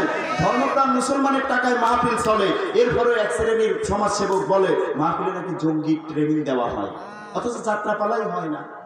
ওইখানে দাঁড়িয়ে বলতেছে, এই যাত্রাপালা কিয়ামত পর্যন্ত থাকুক, ডেকসেট এই পথ, এই শুধু মমতাজকে নয়, আগামী বছর আমরা সানি লাইনকেও আনবো, 1 লক্ষ টাকা দান করলাম। প্রধান অতিথি আছে না নাই? আপনি বলবেন, আমার মহল্লার ভেতরে আজ বিয়ের অনুষ্ঠানে কেউ ডেকসেট বাজিয়ে পালন করতে পারবে না, কারণ আমার লাগবে রাসূলের সুপারিশ। আপনি বলবেন, ইমাম আপনি হক কথা বলেন, আপনার হকের বিরুদ্ধে কেউ গেলে আপনি আমাকে বলবেন, আপনার দাবি বেতন ডাবল করে দিলাম। কিন্তু আপনি সেটা করেন না, আপনি ওই ইমামের চাকরিটাই খেয়ে দিলাম, ঠিক কিনা বলেন? আর এখানে ডেকসেট বাজিয়ে গান বাজানো যাবে না। এই এলাকায় অসংখ্য মসজিদ আছে, মাদ্রাসা আছে, আল্লাহর ওলি মাটির নিচে ঘুমিয়ে আছে, আপনি এইটা করেন না। এখানে বক্স বাজানো যাবে না, বরং ওইখানে আপনি প্রধান অতিথি। কথা বলেন, ভুল বললাম? আমরা বলি, আল্লাহ তাফসীর মাহফিলে বাধা দেয়, গুন্ডা বাটপার ইমাম বক্তার মাইক কেড়ে নেয়, ওই চেয়ারম্যান কিছু বলে না। ও আল্লাহ, তুমি ওকে সভাপতি, জাহান্নামেরও সভাপতি তুমি বানিয়ে দিও। ঠিক কিনা বলেন? আল্লাহ বলে ওয়াকিসমু বিহাবলিল্লাহ, কোরআনের জন্য তোমরা এক হয়ে যাও। আপনি দ্বীনের জন্য, ইসলামের জন্য বক্তার পাশে থেকে সাপোর্ট করবেন। 5 বছর পরে আপনাকে জনগণই বলবে, ও মেম্বার, ও চেয়ারম্যান, ও আমাদের সমাজসেবক। আপনার ভোটাভুটি করে টাকা নষ্ট করতে হবে না, যতদিন বেঁচে আছেন আপনি আমাদের নেতা। ঠিক কিনা বলেন? কারণ এই ধর্মটা মুসলমান ধর্মের জন্য জীবন দিতে পারে। কথা বলে না ভাইয়ের? আমার যে কথা বলতেছিলাম, ওই সময় ঈসা আলাইহিস সালামের কাছে চলে যাবে। এবার বলবে, ও রূহুল্লাহ, আপনি একটু আল্লাহর কাছে কিছু বলেন আমাদের হয়ে। উনি বলবেন, আমি পারবো না। ফায়াকুল্লাহ, তোমরা চলে যাও মুহাম্মাদের হাতে। মুহাম্মদ সাল্লাল্লাহু আলাইহি সাল্লাম বলবেন, আনা লাহা। চিৎকার দিয়ে বলুন সুবহানাল্লাহ। গলেতে তসবির মালা, কে চলে ওই কামলিওয়ালা রে, ওরে আমার বুকের দরগাহ তলা, তারে ডেকে নিয়ে আয়। রসূল নামে কে এলো মদিনায়, রসূল নামে। সুবহানাল্লাহ বলে। চলবে কি চলবে না? যুবকেরা বলো, চলবে কি চলবে না? আমি বলবো আজকের মাহফিল, আপনারা বলবেন চলবেই চলবে। আজকের মাহফিল কতক্ষণ চলবে? কাজ নেই আপনাদের? কথা বলেন। আওয়াজ তো নাই, যুবকের আওয়াজ তো খেয়ে দিছে এই ফেসবুক শরীফ। ঠিক কিনা? কম্বলের নিচে গিয়ে দেখবেন এইভাবে দেখতে থাকে। আর কেউ আছে পাবজি, ফ্রি ফায়ার, আর কেউ আছে ডজন কানেক ফ্রেম নিয়ে। ঠিক কিনা? এইভাবে দেখবেন। ওই নোয়াখালীতে একজনের মা মারা গেছে, বলে এই তোর মা মারা গেছে, বলে যে রাখ আমার রিভাইভ দে, এই মশক কই, এই সেটা মার মার মার মার। মা মারা গেছে শুনবে কই? যখন জানাজা শুরু হয়েছে তখন গিয়ে বলে, কি বলেছিলে? ও মা মারা গিয়েছে। আবার আমাদের খুলনাতে দেখবেন রেল লাইনের উপরে বসে পাবজি খেলছে, ট্রেন এসে গায়ের উপর দিয়ে চলে গেছে, তাও বসে নাই। পাগল যে কত প্রকারের লিমিট ক্রস করে ফেলেছে। ঠিক কিনা? আবার ফেসবুকের একটা ফজিলাত দেখবেন, এই কম্বলের নিচে চ্যাট করে, মেয়ে হয়ে মেয়ের সাথে প্রেম করে, ছেলে হয়ে ছেলের সাথে প্রেম করে। যদিও আমাদের কিছু কিছু সমাজসেবক আছে, তারাও এখন এর সাথে দালালি করছে। শরীফ থেকে শরীফা ট্রান্সজেন্ডারের মতো জঘন্যতম পাপাচার তারা প্রতিষ্ঠা করতে চায়। ঠিক কিনা বলেন? আমরা শরীফের পক্ষে, কিন্তু শরীফ থেকে শরীফার পক্ষে নয়। ঠিক কিনা বলেন? আমাদের 92% মুসলমানের দেশে আমাদের ভ্যাটের ট্যাক্সের টাকায় তোমাদের সংসার চলে। 1 থেকে মাস্টার্স পর্যন্ত আমার নবীর আদর্শ থাকতে হবে। কোন শরীফ থেকে শরীফার গল্প মুসলমান মেনে নিবে না। ঠিক কিনা বলো? কোন ট্রান্সজেন্ডার পশ্চিমাদের দালালি মুসলমান মেনে নেবে না। যদি তোমার দালালি করতেই হয়, তুমি অভিভাবকের চেয়ার থেকে নেমে যাও, নইলে 18 কোটি মুসলমান কোনোদিন ক্ষান্ত হবে না। ঠিক কিনা বলে? এপাশে কারা আওয়াজ দিচ্ছে, ওই পাশে আবার কারা ঠিক বলে রাত বলতেছে। তাহলে যে কথা বলতেছিলাম, মেয়ে মেয়ের সাথে প্রেম করে, ছেলে ছেলের সাথে, একজন তা জানে না, আছে না? আবার দেখুন একটা গজল আছে, গভীর মনোযোগ। লাইক কমেন্টের শেয়ারের দামটা অনেক বেশি, যে যত লাইক পায় সে হয় তত সেলিব্রিটি। কেউ ভাই আবার লাইক কমেন্টের ধিক্কার ঝুলি নিয়া, মাছের ছবি দিয়া কইব আমি লেখেন মিয়া। আর জুকার নিয়ম ফলোয়ার সুযোগ কইরা দিছে, ফ্রেন্ড লিস্টে না ঝুইলা থাকা, চুপচাপ থাকবা বসে। কালা মাইয়া ধলা সাইজা প্রোফাইল দেয় ছবি, সেই ছবি দেখে যুবকরা সব হইতাছে আজ কবি। কথা বলেন। আসলে যে ফেক আইডি সব মাইয়ার আইডি না, পোলাই পোলাই চলতাছে, প্রেম নিজেও জানে না। আরে এই সুবিধা ফেসবুক দিছে আর কেউ দেবে না। আমগো দেশে, আমার সাথে বলো, আমগো দেশে ফেসবুক আছে, আমরা বলদ না। আমগো দেশে ফেসবুক আছে, ছেলে ছেলে প্রেম হয় না। এরপর বলে ঠিক আছে কালকে 14 ফেব্রুয়ারি চলো জিস গার্ডেনে দেখা, অথবা রমনা পার্কে দেখা করি। এখন একজন তো বুঝতেছে যে আমি ছেলে, আর ও মেয়ে করে, আমার মেয়ে মনে করে আমাকে সাথে প্রেম করেছে। এখন এবার SMS করছে, চলো কাল দেখা হবে। আমি 2 মাস আগের থেকে পকেট খরচা থেকে আমি কাট করে টাকা গুছাইছি তোমার জন্য, বিয়ে করে নেবো কালকে 14 ফেব্রুয়ারি। আছে না নাই? কথা বলেন। কুত্তা কুত্তির দিবস, কিসের ভালোবাসা? আমাদের ভালোবাসা তো 12 মাস। ঠিক কিনা? আজকে স্ত্রীকে গিয়ে বলবেন আই লাভ ইউ, একটা সালাম দেবেন, হাতের সব গুনাহ মাফ করে দিবেন কে? আমরা ওই সব ভালোবাসা মানি না, কারণ যেটা এটা এনেছে ওই যে চুল পাটের মতো সাদা শফিক রেহমান। শয়তানকে জিজ্ঞাসা করা হয়েছে আপনি এটা রেহমান দিলেন কেন, নাম তো হবে রহমান, আপনি মুসলমানের ছেলে। বলে রেহমানটার ভেতরে কেমন মৌলবাদীর গন্ধ পায়। আর ওর আবিষ্কৃত এই শয়তানি আমাদের যুবকেরা করে এই তাফসীর মাহফিলকে ভালোবাসা বাদ দিয়ে আসে না নাই। আজ থেকে ওইসব আমরা মানবো না, ঠিক কিনা? কথা বলেন। এরপর বলছে ঠিক আছে কালকে দেখা করি। এখন দ্বিতীয় ছেলে বলছে যে আসলে তুমি আমাকে যেরকমটা মনে করেছো আমি কিন্তু তা না, আমি কিন্তু মূলত বিবাহিতা। কিন্তু সমস্যা কি, আল্লাহ নবী তো খাদিজার বিবাহিত অবস্থায় নিয়েছিল, ঠিক আছে তোমাকে আমি বিয়ে করবো, মেনে নিলাম। তাকে আমি কিন্তু শুধু বিবাহিতাই নাই, আমার কিন্তু দুটো ছেলে মেয়েও আছে। এখন বলে সমস্যা নেই, তাও আমি তোমার নেবো, কালকে 14 ফেব্রুয়ারি তুমি আসো। এবার বলে শুধু দুটো ছেলে মেয়ে না, আমার মেয়ের কিন্তু আবার 2টা ছেলে, তার দায়িত্ব তোমার নিতে হবে। আর ঠিক আছে তাও নিলাম, কোনো সমস্যা নাই, তুমি আসো। এরপর বলছি তা ঠিক আছে, আমি যে বলেছিলাম আমি প্রাইমারির হেডমাস্টার, আসলে কিন্তু আমি প্রাইমারির হেডমাস্টার না, আমি পাশের বাড়ির কাজের গোয়া। তো সমস্যা কি, তুমি তো কাজ করে খাও, তুমি তো চুরি করো না। ভাই আমার বাবা যে ম্যাজিস্ট্রেট বলেছিলাম সে কিন্তু রিক্সা চালাই, তোমাকে কিন্তু দামি গাড়ি বা বাড়ি কিছুই দিতে পারবো না। তো সমস্যা না, আমার শুধু তোমারই লাগবে। লাস্টে বলে ভাই সত্যি করে বলতে গেলে আমি কিন্তু মূলত মেয়ে না, আমি ছেলে। আছে না কথা বলো যুবক, কথা বলো। আপনারা কথা না বললে তো আমি শেষ, ঠিক কিনা? আবার আরেক দল কি করে দেখবেন, ছেলে ছেলে ওইখানে বসে আছে ওই পার্কে, কাছাকাছি গিয়ে ফোন দিয়ে বলে কি ব্যাপার, আমার গার্লফ্রেন্ডের ফোন আপনার কাছে কেন? বলেন আপনি আমার সাথে প্রেম করেছেন। কার সর্বনাশ, 6 মাস তাহলে কম্বলের নিচে পড়া বাদ দিয়ে তোমার সাথে সময় নষ্ট করেছি। বলে সমস্যা কি, আসো, ট্রান্সজেন্ডার তো চালু আছে, চলো আমরা বিয়ে করে নিই। তা হয় নাকি এটা, কোনোদিন এটা মেনে নেওয়া যায়? তো কেন হবে না, হবে, তুমি আসো। তোমারও যা আমারও তাই হয় কেমনে? আছে না নাই?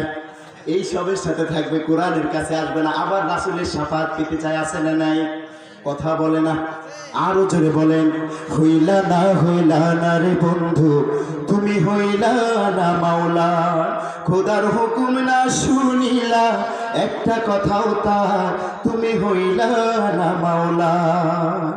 হো ভুবনে গাথিলা তুমি মিছে প্রেমের মালা, সেই মালা হবে তোমার দু চোখের চালা, হুর হাসে তোমায় দেখে, তুমি হইলা কার, তুমি হইলা না মাওলা। ঠিক কিনা? আল্লাহ বুঝার তৌফিক দান করুন, বলুন আমিন।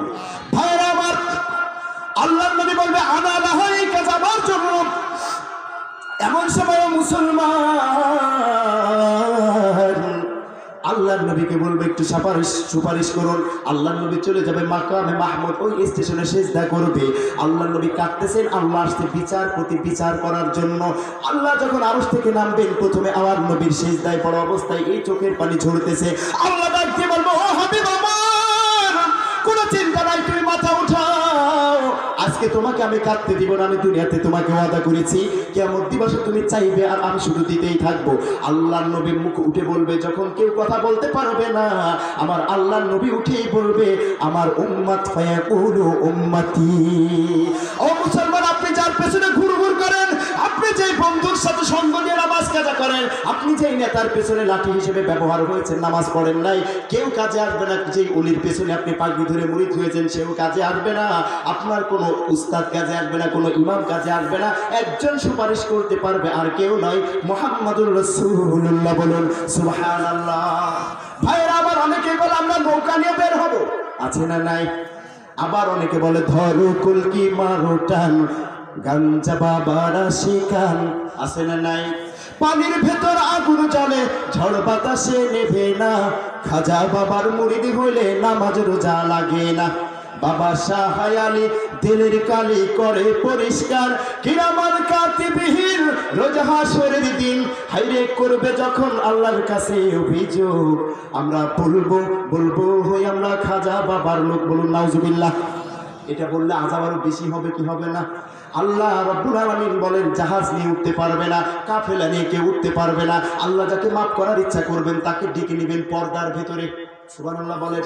নূরের পর্দার ভেতরে আল্লাহ ডেকে নেবেন। সূরা মারইয়ামের তাফসীরে পাবেন, আল্লাহ বলবে এই অপরাধ তুই করেছিস? বলে হ্যাঁ। বান্দা লজ্জায় মাথা নিচু হয়ে যাবে, বলবে আমার কুদরতের নামের উসিলায় তোমাকে কি কোনো রহমত অর্পণ করতে আমি বাকি রেখেছি? বলে না। তখন আল্লাহকে বলবে রহিম আর গফফার নামের উসিলায় মাফ করে দয়া করে জান্নাত দাও। আল্লাহ বলবে দিলাম। কিন্তু কেউ কারো পক্ষপাতিত্ব করতে পারবে না। এইগুলা ভুল ধারণা। আমরা কখনোই ওইসবের পিছু হব না। আমরা আল্লাহর নবীকে নেতা হিসেবে মানব। কিভাবে আল্লাহর আদালতে যাব? মুসলমান, নেতা থাকবে সামনে, অনুসারী থাকবে পেছনে। এই নেতা রাজনৈতিক নেতাও হতে পারে, এই নেতা মসজিদের ইমাম সাহেবও হতে পারে, এই নেতা খানকার পীরও হতে পারে। যাকে আপনি অভিভাবক হিসেবে মানবেন তাকেই এখানে নেতা বোঝানো হয়েছে। বুঝেছেন তো? নেতা যখন রাস্তা দিয়ে যায় পেছনে 10টা গুন্ডা 20টা গুন্ডা আছে না নাই? হুজুর যখন প্রাইভেট কারে যায় ওর পিছনে 2 লাখ মুরিদ আছে না নাই? ওই দিন সবাই পেছনে থাকবে। ভুয়া নেতার অনুসরণ করেছেন, ভুয়া পীরের অনুসরণ করেছেন।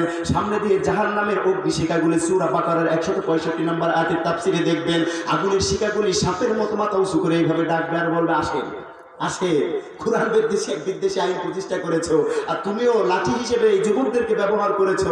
আজকে আসেন, আমি সেই জাহান্নাম তোমার জন্য প্রস্তুত করে রেখেছি, হয়ে আছি। এবার নেতা বা ওই ইমাম পেছন দিকে দৌড় শুরু করবে। এবার কর্মের বলে দাঁড়াও, কই যাও? দুনিয়াতে একসাথে ছিলাম, আজকেও একসাথে থাকবো। কারণ তুমি বলেছো মিথ্যা মামলা দিয়ে আলেমকে ফাঁসি দাও, সেটা দিয়েছি। তুমি বলেছো মিথ্যা মামলা সাজাও, আগে অ্যাটাক করো, সেটাও করেছি। আজকে কোথায় যাও? আসবাব, নেতা কর্মীর সব সম্পর্ক সেখানে শেষ হয়ে যাবে। এবার এমন একটা অবস্থা, আমার নবী বলবে এই কাজ আমার জন্য। এবার আল্লাহর কাছে বলবে, আল্লাহ বলবে কি চাও? আল্লাহর নবী বলবে, আল্লাহ বলবে ইরফা রাসাক, তুমি মাথা তোলো। অকুল ইসমালাকে, তোমাকে বলার অনুমতি দেওয়া হলো। ওয়াসাল তোমাকে চাওয়ার অনুমতি দেওয়া হলো, দেওয়া হবে। অসাফা তুষাফা, মধ্যস্থতা করার অনুমতি দেওয়া হলো। আমার নবী বলবে আমার উম্মতকে বাঁচাও। আল্লাহ বলবে ফায়াকুলিন তারিক, চলে যাও তোমার উম্মতের দলের ভেতরে, তোমাকে যারা নেতা হিসেবে মেনেছে তাদেরকে তুমি চলে যাও। ফাকিজ মিনহা মান কানা ফি কলবি মিসকালা শাইরাতিন মিন ঈমান, এমন কি সরিষা দানা পরিমাণ ঈমান যার অন্তরে আছে, তোমার উম্মত হওয়ার কারণে তাকে আমি আল্লাহ মাফ করে দিলাম। কারো ঈমান আছে সরিষা দানার চাইতে একটু কম।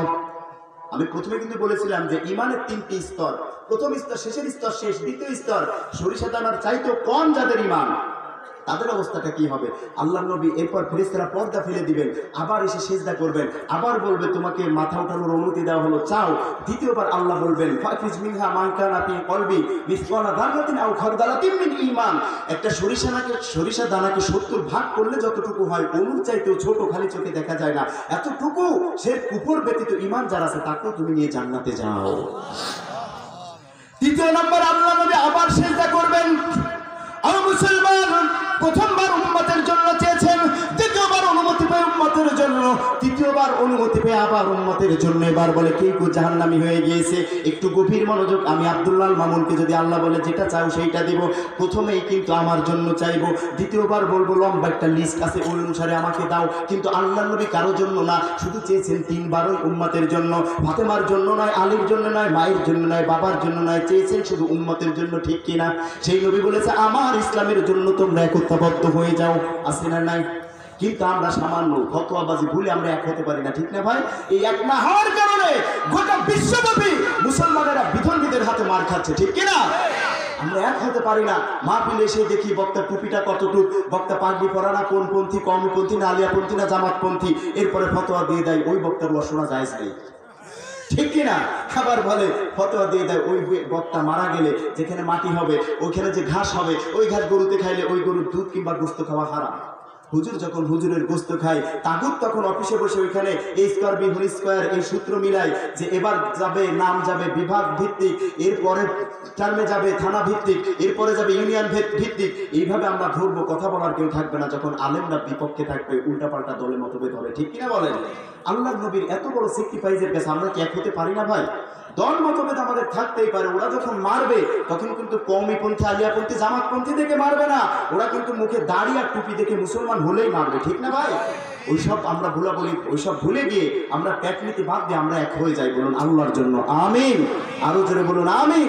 আর যেই দল দেখবেন দলের দিকে টানে, অন্য দলকে উল্টা বলে আমার হিদায়াত, এই দলের ভেতরেই আছে জান্নাত, ওই পীরকে বাদ দিবেন, ওই আমিরকে বাদ দিবেন, ওই নেতাকে বাদ দিবেন। কারণ হকের ডিলারশিপ আল্লাহর নবী আর রাসূল সাহাবারা ছাড়া কেউ দিতে পারে না, ঠিক কিনা? আমি যে বলবো আমার দল হক, আমার কাছে কি ওই আসছে? কথা বলে না। তা আপনি এবার বুঝবেন কিভাবে যে আমার দল হক? আল্লাহ বুঝার তৌফিক দান করুন, বলুন আমিন, আরো জোরে বলুন আমিন। ভাইরা আমার, আল্লাহর নবীকে বলবে জাহান্নামে চলে গেছে, ও আল্লাহ তাদেরকেও তুমি মুক্তি দিয়ে দাও। আল্লাহ ডাক দিয়ে বলবে চলে যাও, কবিরা গুনাহের কারণে গিয়েছে কিন্তু ঈমান ছিল নিখুঁত।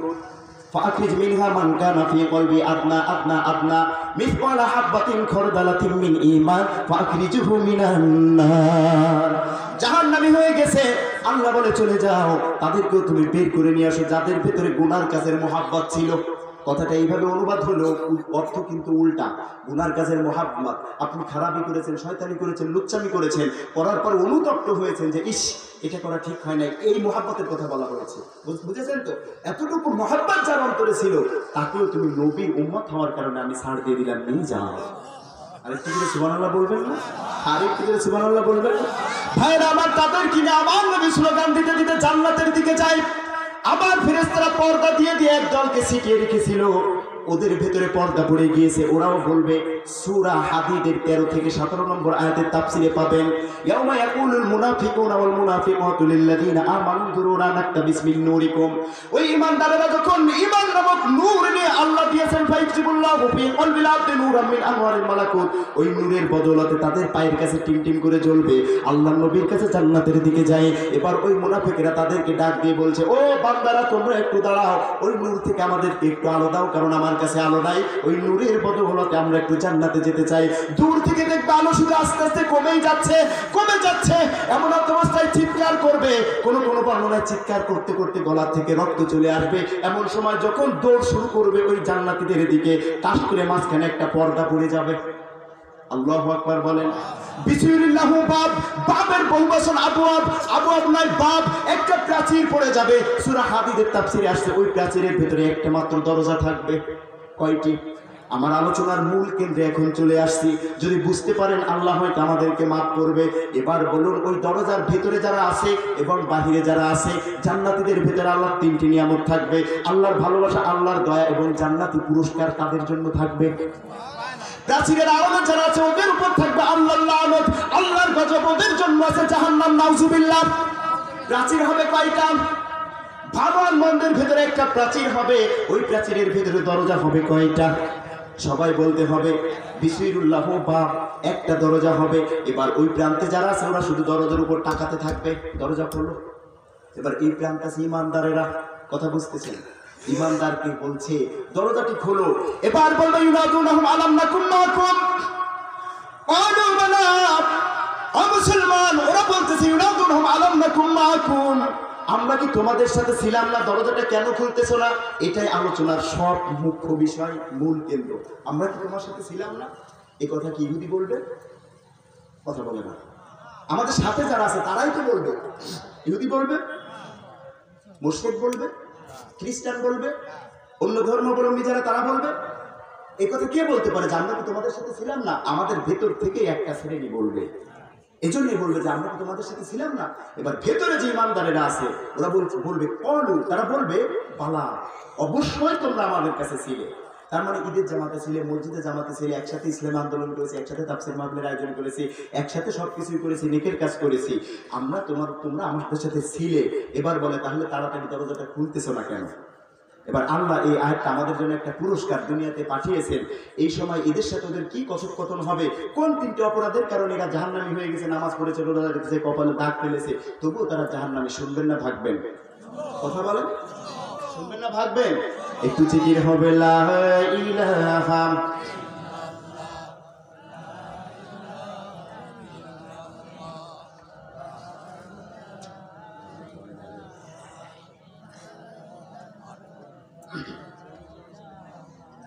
লা ইলাহা লা ইলাহা না দৌলত কি না শাহি কি না হুরো, क्या तलबू मुझको ना हुरो, क्या तलबू मुझको, तसावर रहे रहमती सदके मुहम्मद की ला इलाहा।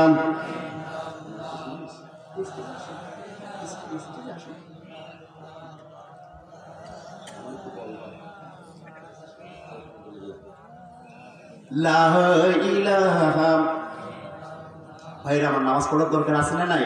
সুদ ঘুষের বিরুদ্ধে থাকার দরকার আছে না নাই?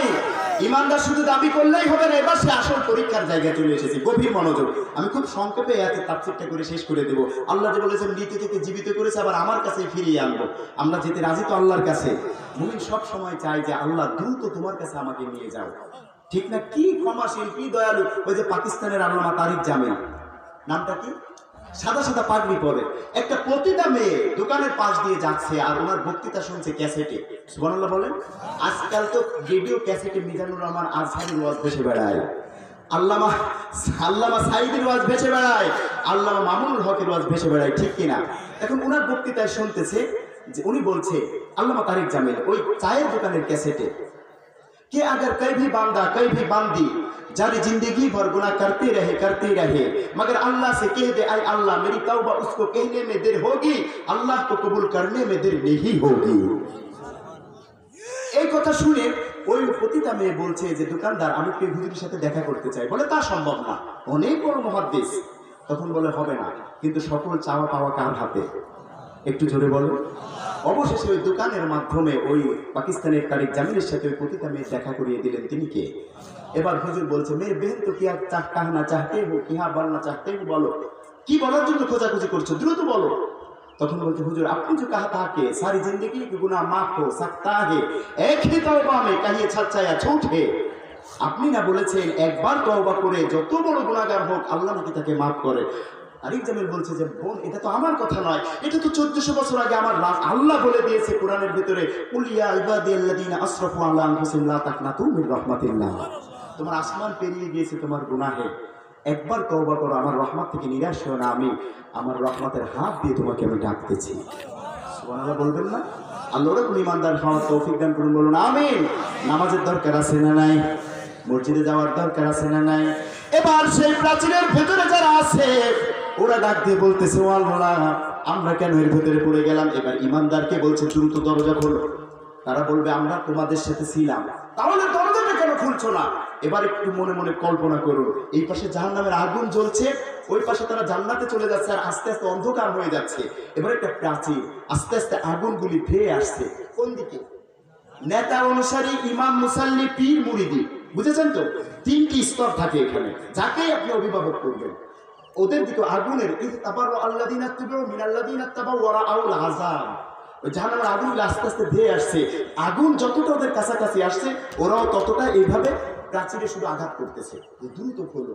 এবার তারা বলবে যে হ্যাঁ আমরা কি ছিলাম না?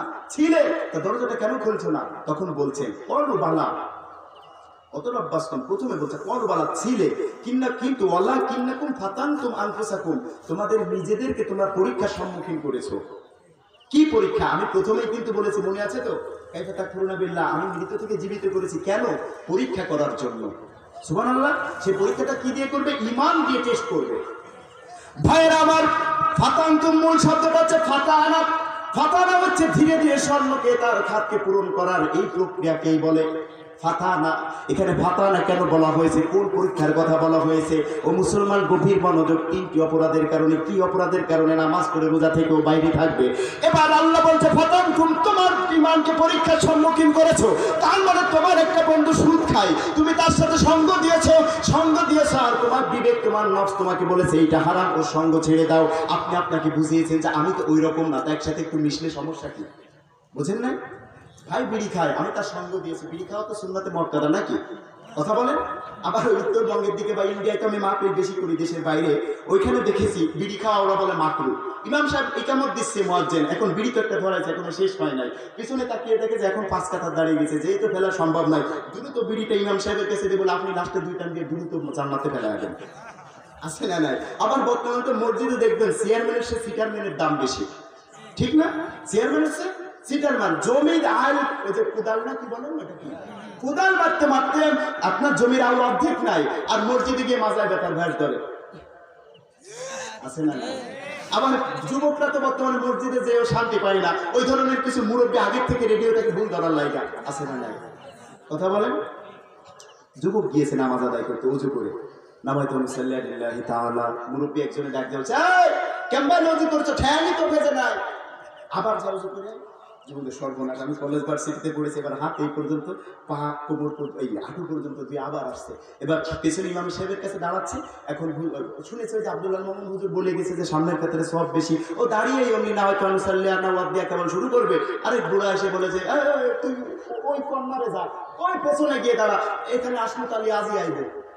আসমত আলী আজই এসে সবসময় ফ্যান বরাবর এই মাসাল্লায় দাঁড়ায়, তুই এই জায়গায় দাঁড়াস না, ওই কোনায় যা। ঠেকেছে তার পাসপোর্ট দেখলে ফ্যান বরাবর জায়গায় ওটুক তার 14 গোষ্ঠী তার নামে রেজিস্ট্রি করে দিছে। আছে না? না, সাতক্ষীরাই নাই, কিন্তু ঢাকায় আছে, ইন্ডিয়া আছে, আর আমার জেলা বাগেরহাট আছে। এরপর পেছনে গিয়ে ওইখানে নামাজে দাঁড়াচ্ছে। আরেক মুরব্বী এসে বলে গিরার নিচে কাপড় পরছে কেন? ঠিক না? জুতা পায়ে দিচ্ছে। আরেক মুরব্বী বলে টি শার্ট পরে বাবা নামাজ হয় না।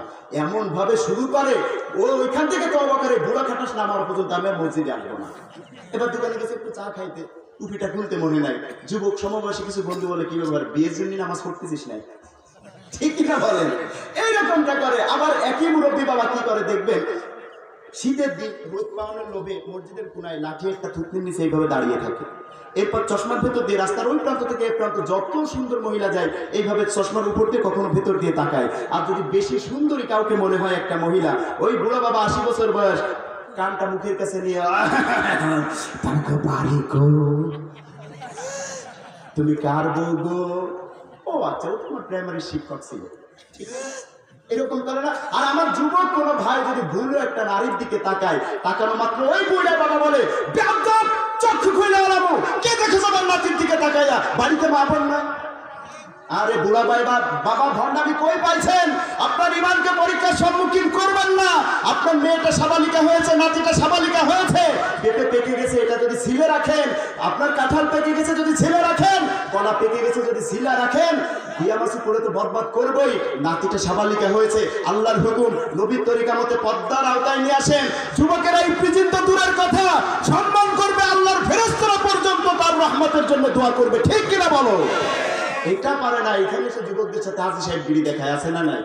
আবার কিছু দালাল দেখবেন চতুর্দিকে থাকে, যুবকরা যে খারাপ হয়েছে, এরপরে কিছু দালাল পাশের থেকে বলে হাজি সাহেব ঠিকই কইছে। আছে না কিছু দালাল, হাজি সাহেব ঠিকই কইছে। এসব পাইছেন কোন জায়গা? আজ থেকে দেখতাম 15 বছর 20 বছর আগে আমার মা বোনেরা যদি রাস্তা দেখলো, মলটা আমি আজকে দেখায় দেবো, আজকে ট্যাবলেট বানায় খাওয়া দেবো, রাস্তা দিয়ে বেরোনোর সময় দেখতাম ঘুমটাটা এইভাবে দিত, দেওয়ার পরে সামনে দিয়ে হয়তো একটা পুরুষ বেটা যাচ্ছে, সাথে নাতিপুতি নিয়ে যাচ্ছে, হঠাৎ ঘুমটাটা এরকম দিয়ে আওতা বেড়ার ভিতরে গিয়ে বলতে, এই নাতি আগে যাস না, ওই বেটা যায় এলো। ঠিক কিনা কথা বলেন? এরপর স্মার্ট বাংলাদেশ আর ডিজিটাল আর মডার্নের সাথে, নারী পুরুষ সমান অধিকারের সাথে যারা যতটা মিল রেখেছে, সেই সুন্দর ঘুমটাটা এখান থেকে উঠতে উঠতে উঠতে উঠতে উঠতে মডার্নের সাথে সামঞ্জস্যতা রাখতে রাখতে এখন এইভাবে চলে এসেছে। ঠিক না? আপনার দেশের বাইরে যাবেন, আবার দেশের বাইরে লাগবে না, আপনি একটু ওপারে যাবেন, এরকমটাই দেখবেন। আবার একদল মনে করে আমি তো একটু উবার স্মার্ট, আমি বড় লোকের মেয়ে, আমি সচিবালয়ে আমার বাবা চাকরি করে, আমি কলেজে পড়ি, ভার্সিটিতে পড়ি, 7-8টা ছেলের নাকে দড়ি দিয়ে ঘুমাই। ওনারা আবার বলুন হুজুর আমাদের বিপক্ষে বলেন কেন? আমিও আপনার বিপক্ষে বলবো না। আবার ফেসবুক ইউটিউবে কমেন্ট করেন উল্টা পাল্টা, এই সাহেব আমাদের বিপক্ষে বলে। আরে ভাই, আপনার বিপক্ষে বলবো না তো করবোটা কি? আমার এই যে কোরআন প্রেমিক যুবক কিছু দাঁড়িয়ে রেখেছে, আল্লাহ রাসূলকে ভালোবেসে রাতের ঘুম হারাম করেছে, এই সুন্দর যুবকদেরকে যখন আপনি সেকা দিয়ে টাকলা পেট মোটা কাকুকে বিয়ে করেন, এটা তো আমি মেনে নিতে পারি না। কথা বলে না, কষ্ট হচ্ছে। এবার বেশি মডার্ন এরা কি করেছে, এই উন্নাতটা নিয়ে এইভাবে নামিয়ে এইভাবে দেওয়া শুরু করেছে। কথা বলে, আমি মিথ্যা বলছি? বাস্তবমুখী হচ্ছে তো। আরেক দল বলে যাই আমার পর্দা আমি করবো, নারী পুরুষ সমান অধিকার, ইসলাম নারীর মর্যাদা দেয় নাই, গুরুত্ব দেয় নাই, জিদের ঠেলায় সে মোটে উন্নয় ব্যবহার করে না। আছে না নাই? টিপ যদি টায়ারকে বলে তুই কিছুদিন ভেতরে থাকে, আমি একটু উপরে থাকি, ট্র্যাক কতদূর চলবে? চলবে। এইরকম জিদ দেখায় এমন ভাবে আতশাত কাপড় পরে যুবকেরা ইফতিজিন করতে বাধ্য হয়। ঠিক কিনা বলেন? বিশ্বাস করো মুসলমান, সমাজের সমাজ সেবক যারা, সমাজের মেম্বার, কাউন্সিলর, এমপি, মন্ত্রী, চেয়ারম্যান যারা, তাদেরকে বলবো, পুলিশ প্রশাসনের ভাইদেরকেও বলবো, আমার ভাইয়েরা, যুবক ভাইয়েরা, বাবারা, বিচার শুধু এক পক্ষেই করবেন না। ইফতিজিনের দায়ে যাদেরকে অর্থদণ্ডে দণ্ডিত করেন, শুধু ওদেরকে নয়, ইফতিজিন হচ্ছে কাদের কারণে? ওই সব বেয়াদব, বেআমল, উচ্ছৃঙ্খল, শয়তান মেয়েদেরকেও আসামির কাঠগড়ায় দাঁড় করা দরকার। ঠিক কিনা বলে মুসলমান? এক পক্ষে শুধু বিচার করে, আমি জানি আমার দাওয়াত আর কোনোদিনও এই খুর্দ বাজারে হবে না, কিন্তু বাস্তবমুখী কথা আমার বলতেই হবে, ঠিক কিনা বলেন? আবার কেন হুজুর ওইভাবে দেখায়, এটা কি দাঁড়িয়ে হচ্ছে না, আরে মারছে মাইতে দরবেশ। বাস্তবমুখী কথা বলতেছি, ঠিক কিনা বলেন? তোমার স্ত্রী ল্যাংটা করবে না, হাফ কোয়ার্টার না 3 কোয়ার্টার করবে, এটা আমার দেখার বিষয় না, কিন্তু পুরান দৃষ্টিকোণ থেকে বাস্তবমুখী কথা আমাকে বলতেই হবে, ঠিক কিনা? না বললে আবার দুইটা সমস্যা, একটা দুনিয়াবি একটা পরকালের, আছে না নাই? দুনিয়াবি শিক্ষক বলছে ছাত্রকে, বল বল, এমন একটা বিপদের থেকে উদ্ধার হলেও বিপদ, না হলেও বিপদ। এখন বলছে স্যার 1 রোল পারে নাই, 5 রোল পারে নাই, বকাটে একটা বলছে ধরুন আপনার পরনের কাপড় প্যান্টে আগুন লেগেছে, প্যান্টটি খুলে ফেললেও বিপদ, না খুলে তো মহাবিপদ, ঠিক না? আমাদের হুজুরদের হয়েছে সেই বিপদ। একটা হচ্ছে প্রথমত আমি যখনই হক কথা সঠিকভাবে বলবো তখন একটা আমাদের সমাজসেবকরা বিপক্ষে কাজ করবে, এই একটা বিপদ, ঠিক না? আর দ্বিতীয়, যদি আমি চাপিয়ে বলি আপনার ভয় বা মন রক্ষা করার, কম্প্রোমাইজ করার জন্য, তখন আল্লাহ বলে উলাইকা মা ইয়াকুলুনা ফি বুতুনিহিম ইল্লান নার। আব্দুল্লাহ আল মামুন এখান থেকে যা খাইছে ওগুলো সব আগুন, যে হাদিয়া নিছে ওটা হচ্ছে তার পেটের জাহান্নামের আগুন। মা ইয়াকুলুন, আমি কিয়ামতের দিনে ওই ওর সাথে কথাও বলবো না, ওকে পবিত্র করবো না, গলা ধাক্কা দিয়ে জাহান্নামে ফেলবো। বুঝে থাকলে বলুন, আমি কথা গোপন করলে আল্লাহ যখন আমাকে গলা ধাক্কা দিয়ে জাহান্নামে ফেলবে, আমার সাথে যাবেন কি ডাকি না? 2-4 জন বললো না হুজুর আপনার অনেক ভালোবাসি, আপনি আমাদের ফলোয়ার, যুবকের আদর্শ, আমরা এটা হিসেবে মানি, ওই দিনও যখন আপনাকে নিবে আমরা 2-4 জন আপনার সাথে যাবো। কেউ যখন যাবেন না, তো আমি গোপন করতে গিয়ে জাহান্নামে পড়বো কেন? বিশ্বাস করতে হবে, একটা আয়াত নয়, একটা শব্দ নয়, একটা অক্ষর নয়, একটা নুক্তা পর্যন্ত কখনো গোপন হবে না, ঠিক কিনা বলো? আল্লাহ বুঝার তৌফিক দান করুন, বলুন আমিন। রাসূলের ভেতরে যারা কি অপরাধের কারণে দাঁড়িয়ে আছে শুনবেন না? আর একটু জিকির হবে, লা ইলাহা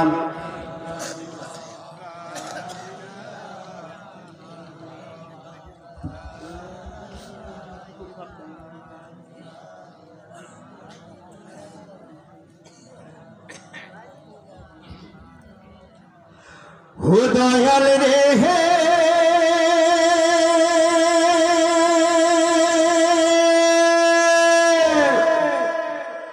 মাটির দেহ খাবে ঘুনে, ভাবলি না তুই আপন মনে, আপন স্বজন কেউ তো পাশে হবে না, 3.5 হাত মাটির ঘর, আর যাই আছে সবই পর, সময় থাকিতে কেন বুঝলে না, তোমার দিন ফুরাইলো, আল্লাহ আল্লাহ বহলো, মানব জীবন তোর গেল ফুরাইয়া রে, ঠিক না?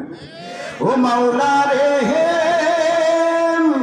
পরাণ পাখি গেলে উড়ে, শূন্য দেহ রবে পড়ে, দালান কোঠা কিছুই সাথে যাবে না, রোজ হাসর বিচার দিনে, কে রবে তোর আল্লাহ বিনে, সময় থাকিতে কেন বুঝলে না, তোমার দিন ফুরাইলো, আল্লাহ আল্লাহ বহলো, মানব জীবন তোর গেল ফুরাইয়া রে, ঠিক না? চলবে কি চলবে না? কথা বলেন। আল্লাহ বুঝার তৌফিক দান করুন, বলুন আমিন। ভাইরা একটু পেছনে চলুন তাহলে। আমি বলেছিলাম কবরে কোন কারণে আযাব হচ্ছে, জান্নাতে সুঘ্রাণ বিমোহিত হয়েছে, মনে আছে তো? ইসলামে কুতুবাত তাকি উসমানী রাহমাতুল্লাহ আলাইহি ওনার কিতাবের ভিতরে লিখেছেন, অনেক বড় মুহাদ্দিস। উনি বলেন, ওই স্ত্রী কিসের জন্য এই কবরের সুঘ্রাণ? ডাক দিয়ে বলে, আমার স্বামী প্রতিনিয়ত 5 ওয়াক্ত নামাজের পরে দোয়া করতেন, আমার সাথে সেই দোয়াটি পড়বেন, রব্বানা আতিনা ফিদ দুনিয়া হাসানাতাও ওয়া ফিল আখিরাতি হাসানাতাও ওয়া কিনা আযাবান নার। এই দোয়াটি পড়তেন, আল্লাহ সে কথাই বলেছেন, আমার কাছে চাও দুনিয়ার কল্যাণ এবং আখিরাতের কল্যাণ, দুইটি কল্যাণ যদি আমার শিখানো দোয়া তুমি করতে পারো, দুনিয়ায় হাসানা, আখিরাতে উত্তম হাসানা দিয়ে দিব আমি আল্লাহ। দ্বিতীয় নাম্বার, আল্লাহ নবীর চোখের অসুখ, মনে আছে তো? কোলে করে নিয়ে গেছেন কে? কথা বলেন। চাচা নাম আব্দুল। এবার গিয়ে ওখানে ভূমিকম্প শুরু হয়েছে। এবার ওই যে ডাক্তারের অ্যাসিস্ট্যান্ট বা পিএস যাই বলেন, উনি এসে বলতেছে মার দেওয়ার জন্য বা অপমান অপদস্থ করার জন্য দুইটি পা সামনে গিয়েছে। এবার বলে এই তুমি কে, এই বালক বলে যেই না আঘাত করতে গিয়েছে স্টপ। এবার কথা বন্ধ হয়ে গিয়েছে, ভূমিকম্প শুরু হয়ে গিয়েছে। ধরুন রিক্টার স্কেলে 8 মাত্রার রূপক। এবার কি করেছে, এই ডাক্তার এসে কোলে নিয়েছেন। এবার মুখের দিকে তাকিয়ে বলে তুমি কোথা থেকে এসেছো? ও বাবা। এবার বলছে আমি এসেছি মক্কা থেকে। বলে তোমার বাবার নাম কি? আব্দুল্লাহ। বলে হ্যাঁ আমার বাবার নাম আব্দুল্লাহ। তোমার মায়ের নাম কি? আমেনা। বলে হ্যাঁ আমার মায়ের নাম আমেনা। তোমার দাদার নাম কি? Abdul Muttalib. বলে হ্যাঁ মুত্তালিব। তোমার নাম কি? মুহাম্মদ। বলে হ্যাঁ মুহাম্মদ। তোমাকে কি আব্দুল মুত্তালিব, তোমাকে কি আবু তালেব এখানে নিয়ে এসেছে? বলে হ্যাঁ এসেছে। বলে আপনি কিভাবে জানলেন? এবার ডাক্তার বলে ও সন্তান, আমি তাওরাত পড়েছি, বাইবেল পড়েছি, আমি আমাদের গোত্রের সব ধর্মগ্রন্থ পড়েছি, কিন্তু সব ধর্মগ্রন্থে আমি পেয়েছি তোমার নাম হবে মুহাম্মদ, তোমার বাবার নাম হবে আব্দুল্লাহ, মায়ের নাম হবে আমিনা। তোমার চেহারা দেখে আমি এই নূরের মতো তাজাল্লিময় চেহারা দেখে আমার বুঝতে বাকি নাই তুমি সেই কলকি অবতার মুহাম্মদ, আল্লাহর প্রেরিত নবী। সব ধর্মগ্রন্থে আমার নবীর নাম আছে না নাই? ইহুদি ডাক্তার মনে আছে? ইহুদি ডাক্তার জানে, কারণ তাওরাতে আছে, বেদে আছে না নাই? তিনি প্রস্তাববদ্ধ হব মিলঙ্ক আল্লাহ রসুল মুহাম্মদ বরসে আল্লাহ আল্লাহ ইল্লাল্লাহি ইল্লাল্লাহ উত্তম ব্রহ্ম সরধারে ব্যবস্থা মাধ্যম স্ত্রীর উপর বাহ্য পূজা ধামাধাম অঙ্গমলেচ্চ গুপ্তায় শব্দান ইতিখ্যাত ষষ্ঠান সহস্র শিষ্য শাখা সমন্বিতি নিরূপিত সমাদেব মুরসালে নব নিবাসে নম আব্দুল্লাহ ককামে মুহাম্মদ আল্লাহ আল্লাহ ইল্লাল্লাহি ইল্লাল্লাহ মুহাম্মাদুর রাসূলুল্লাহ। ঋগ্বেদ, যজুর্বেদ, সামবেদ, অথর্ববেদের 7 নম্বর অধ্যায়ে 65 নং শ্লোকে আমার নবীর নাম ধরে আগমন বার্তা এসেছে। এত আসতে বললেন। আবার যদি আপনি বাইবেলে যান, Old Testament, New Testament, Old টেস্টামেন্টের সন অফ সলোমনের 5 অধ্যায়ের 18 নম্বর অনুচ্ছেদে আপনি পাবেন, যেটা ইংলিশে অনুবাদ করা হয়েছে, when God people of all contaminated and amendment my book must welcome last and final messenger of Lord for clear total crime. He it is who hath sent his messenger with the guidance and the religion of truth that he might cause it to prevail over all religion and Allah subset as a witness. চিৎকার দিয়ে বলো সুবহানাল্লাহ।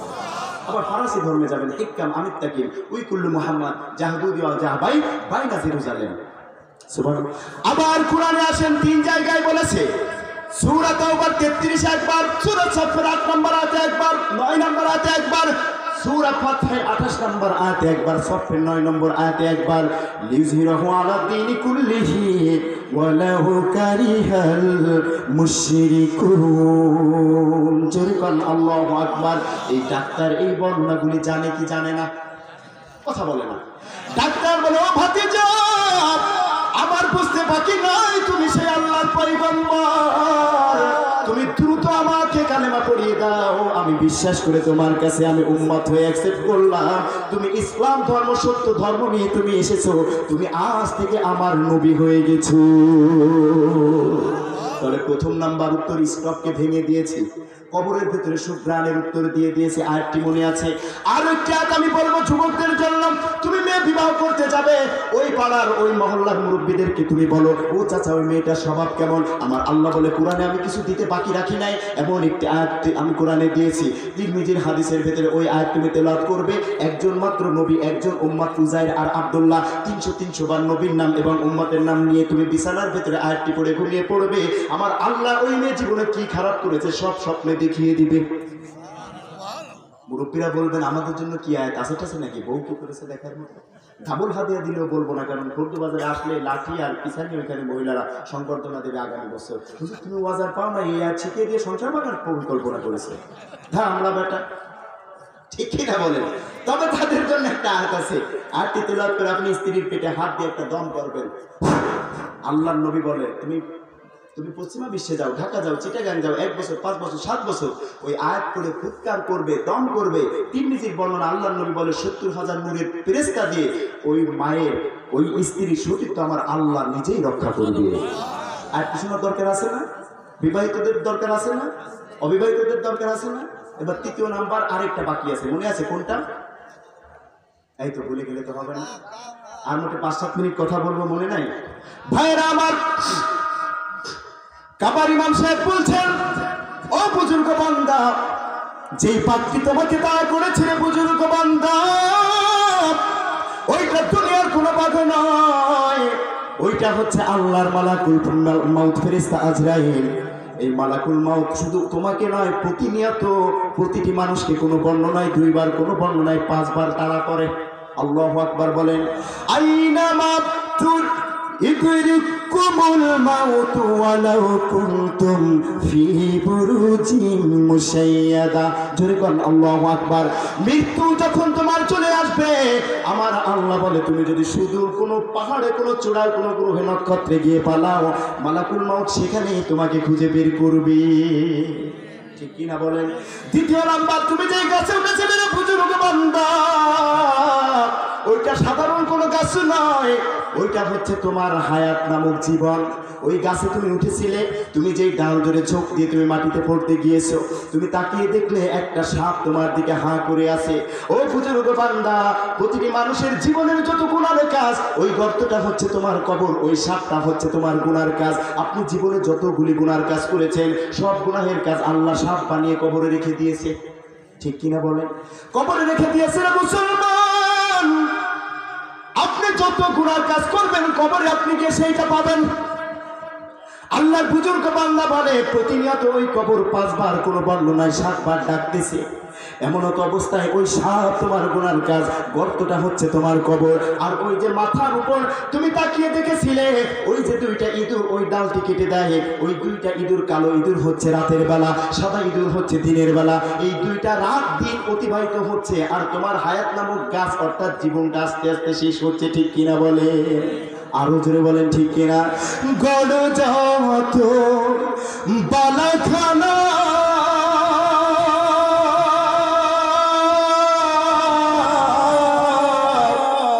ওই মাটি হবে বিছানা রে, সেদিন ওই কবরে কি হবে উপায়।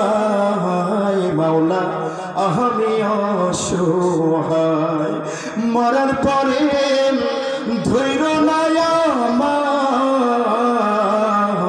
মাওলা আমি অসহায়। মৃত্যু আছে না নাই ভাইরা আমার? রাত আর দিন হয়ে তোমার হায়াতের দরজা বন্ধ হয়ে যায়।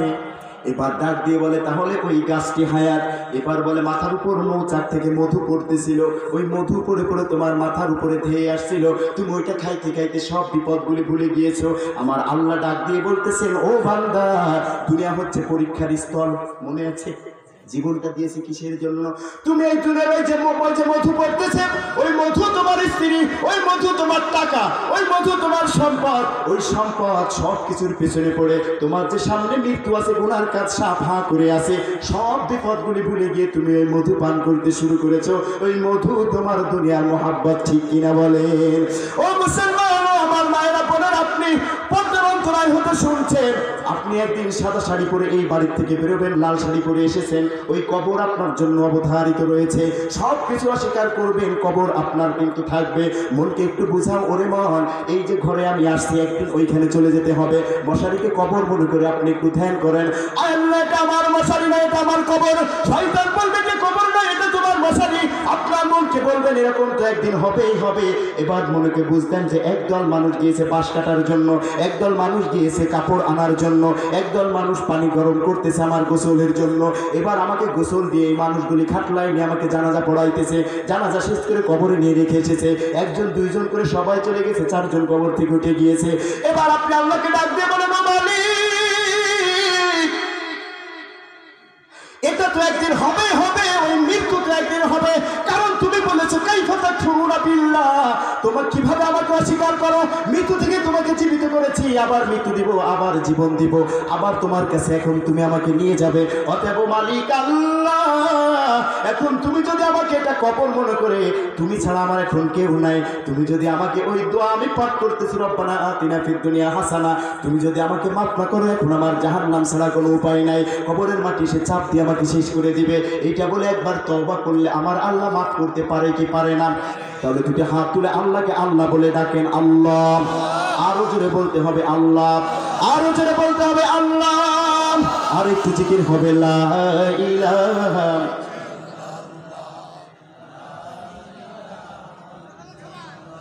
লা ইলাহা, কি করে করতেন লা ইলাহা।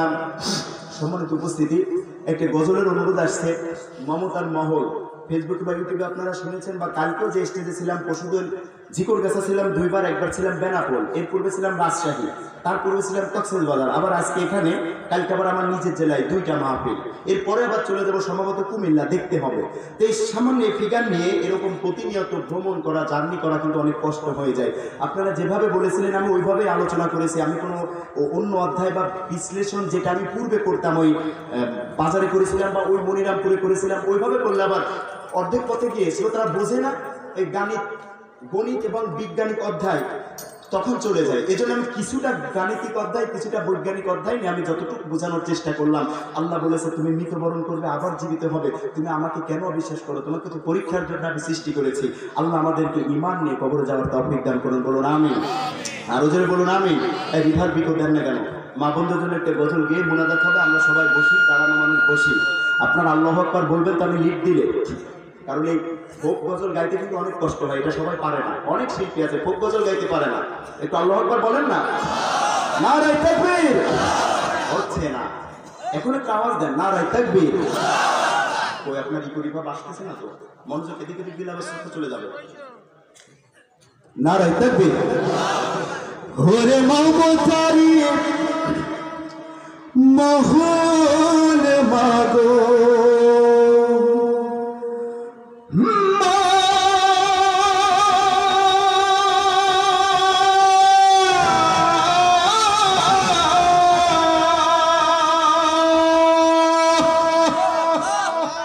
ওরে মমতারি মহল মাগো, দয়ার দুয়ার জান্নাত রয়েছে মা চরণে তোমার। আল্লাহু আকবার জোরে হবে না? ওরে মমতারি মহল মাগো মা, ওরে মমতারি মহল মাগো, দয়ার দুয়ার জান্নাত রয়েছে মা চরণে তোমার, জান্নাত রয়েছে মা চরণে তোমার। কত মায়া দিল খোদায় অন্তরে তোমার, জানে শুধু অন্তর যাবে মাওলা যে আমার, ওরে মাওলা যে আমার। ওরে মায়ের দোয়ায় যাই রে খুলে মা, মা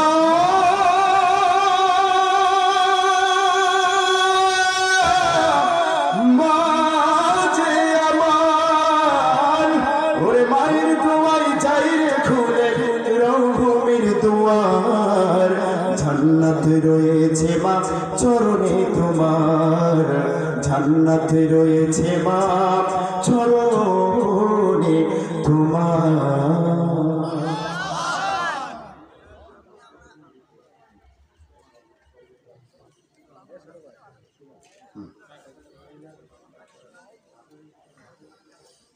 মাসুম রিপন এবং সোহান আরেকজন মহিলার বাচ্চা হয়েছে, কোরআনের হাফেজ হয়েছে। আল্লাহ মসজিদ কমিটি এবং এলাকাবাসীর জন্য আমরা খাস করে দোয়া করবো। খুব সংক্ষেপে সম্মানিত উপস্থিতি,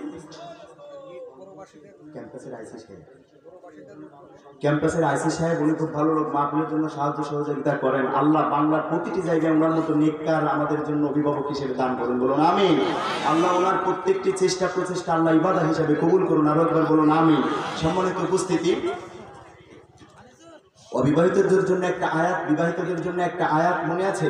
এবং প্রাচীরের ভেতরে যারা আছে, বাইরে যারা আছে, কোন অপরাধের কারণে তারা আটটা পড়লো, নেক্সট টাইম কখনো যদি খোর্দ বাজার আসে আমি তারপর এখান থেকে আলোচনা শুরু করব।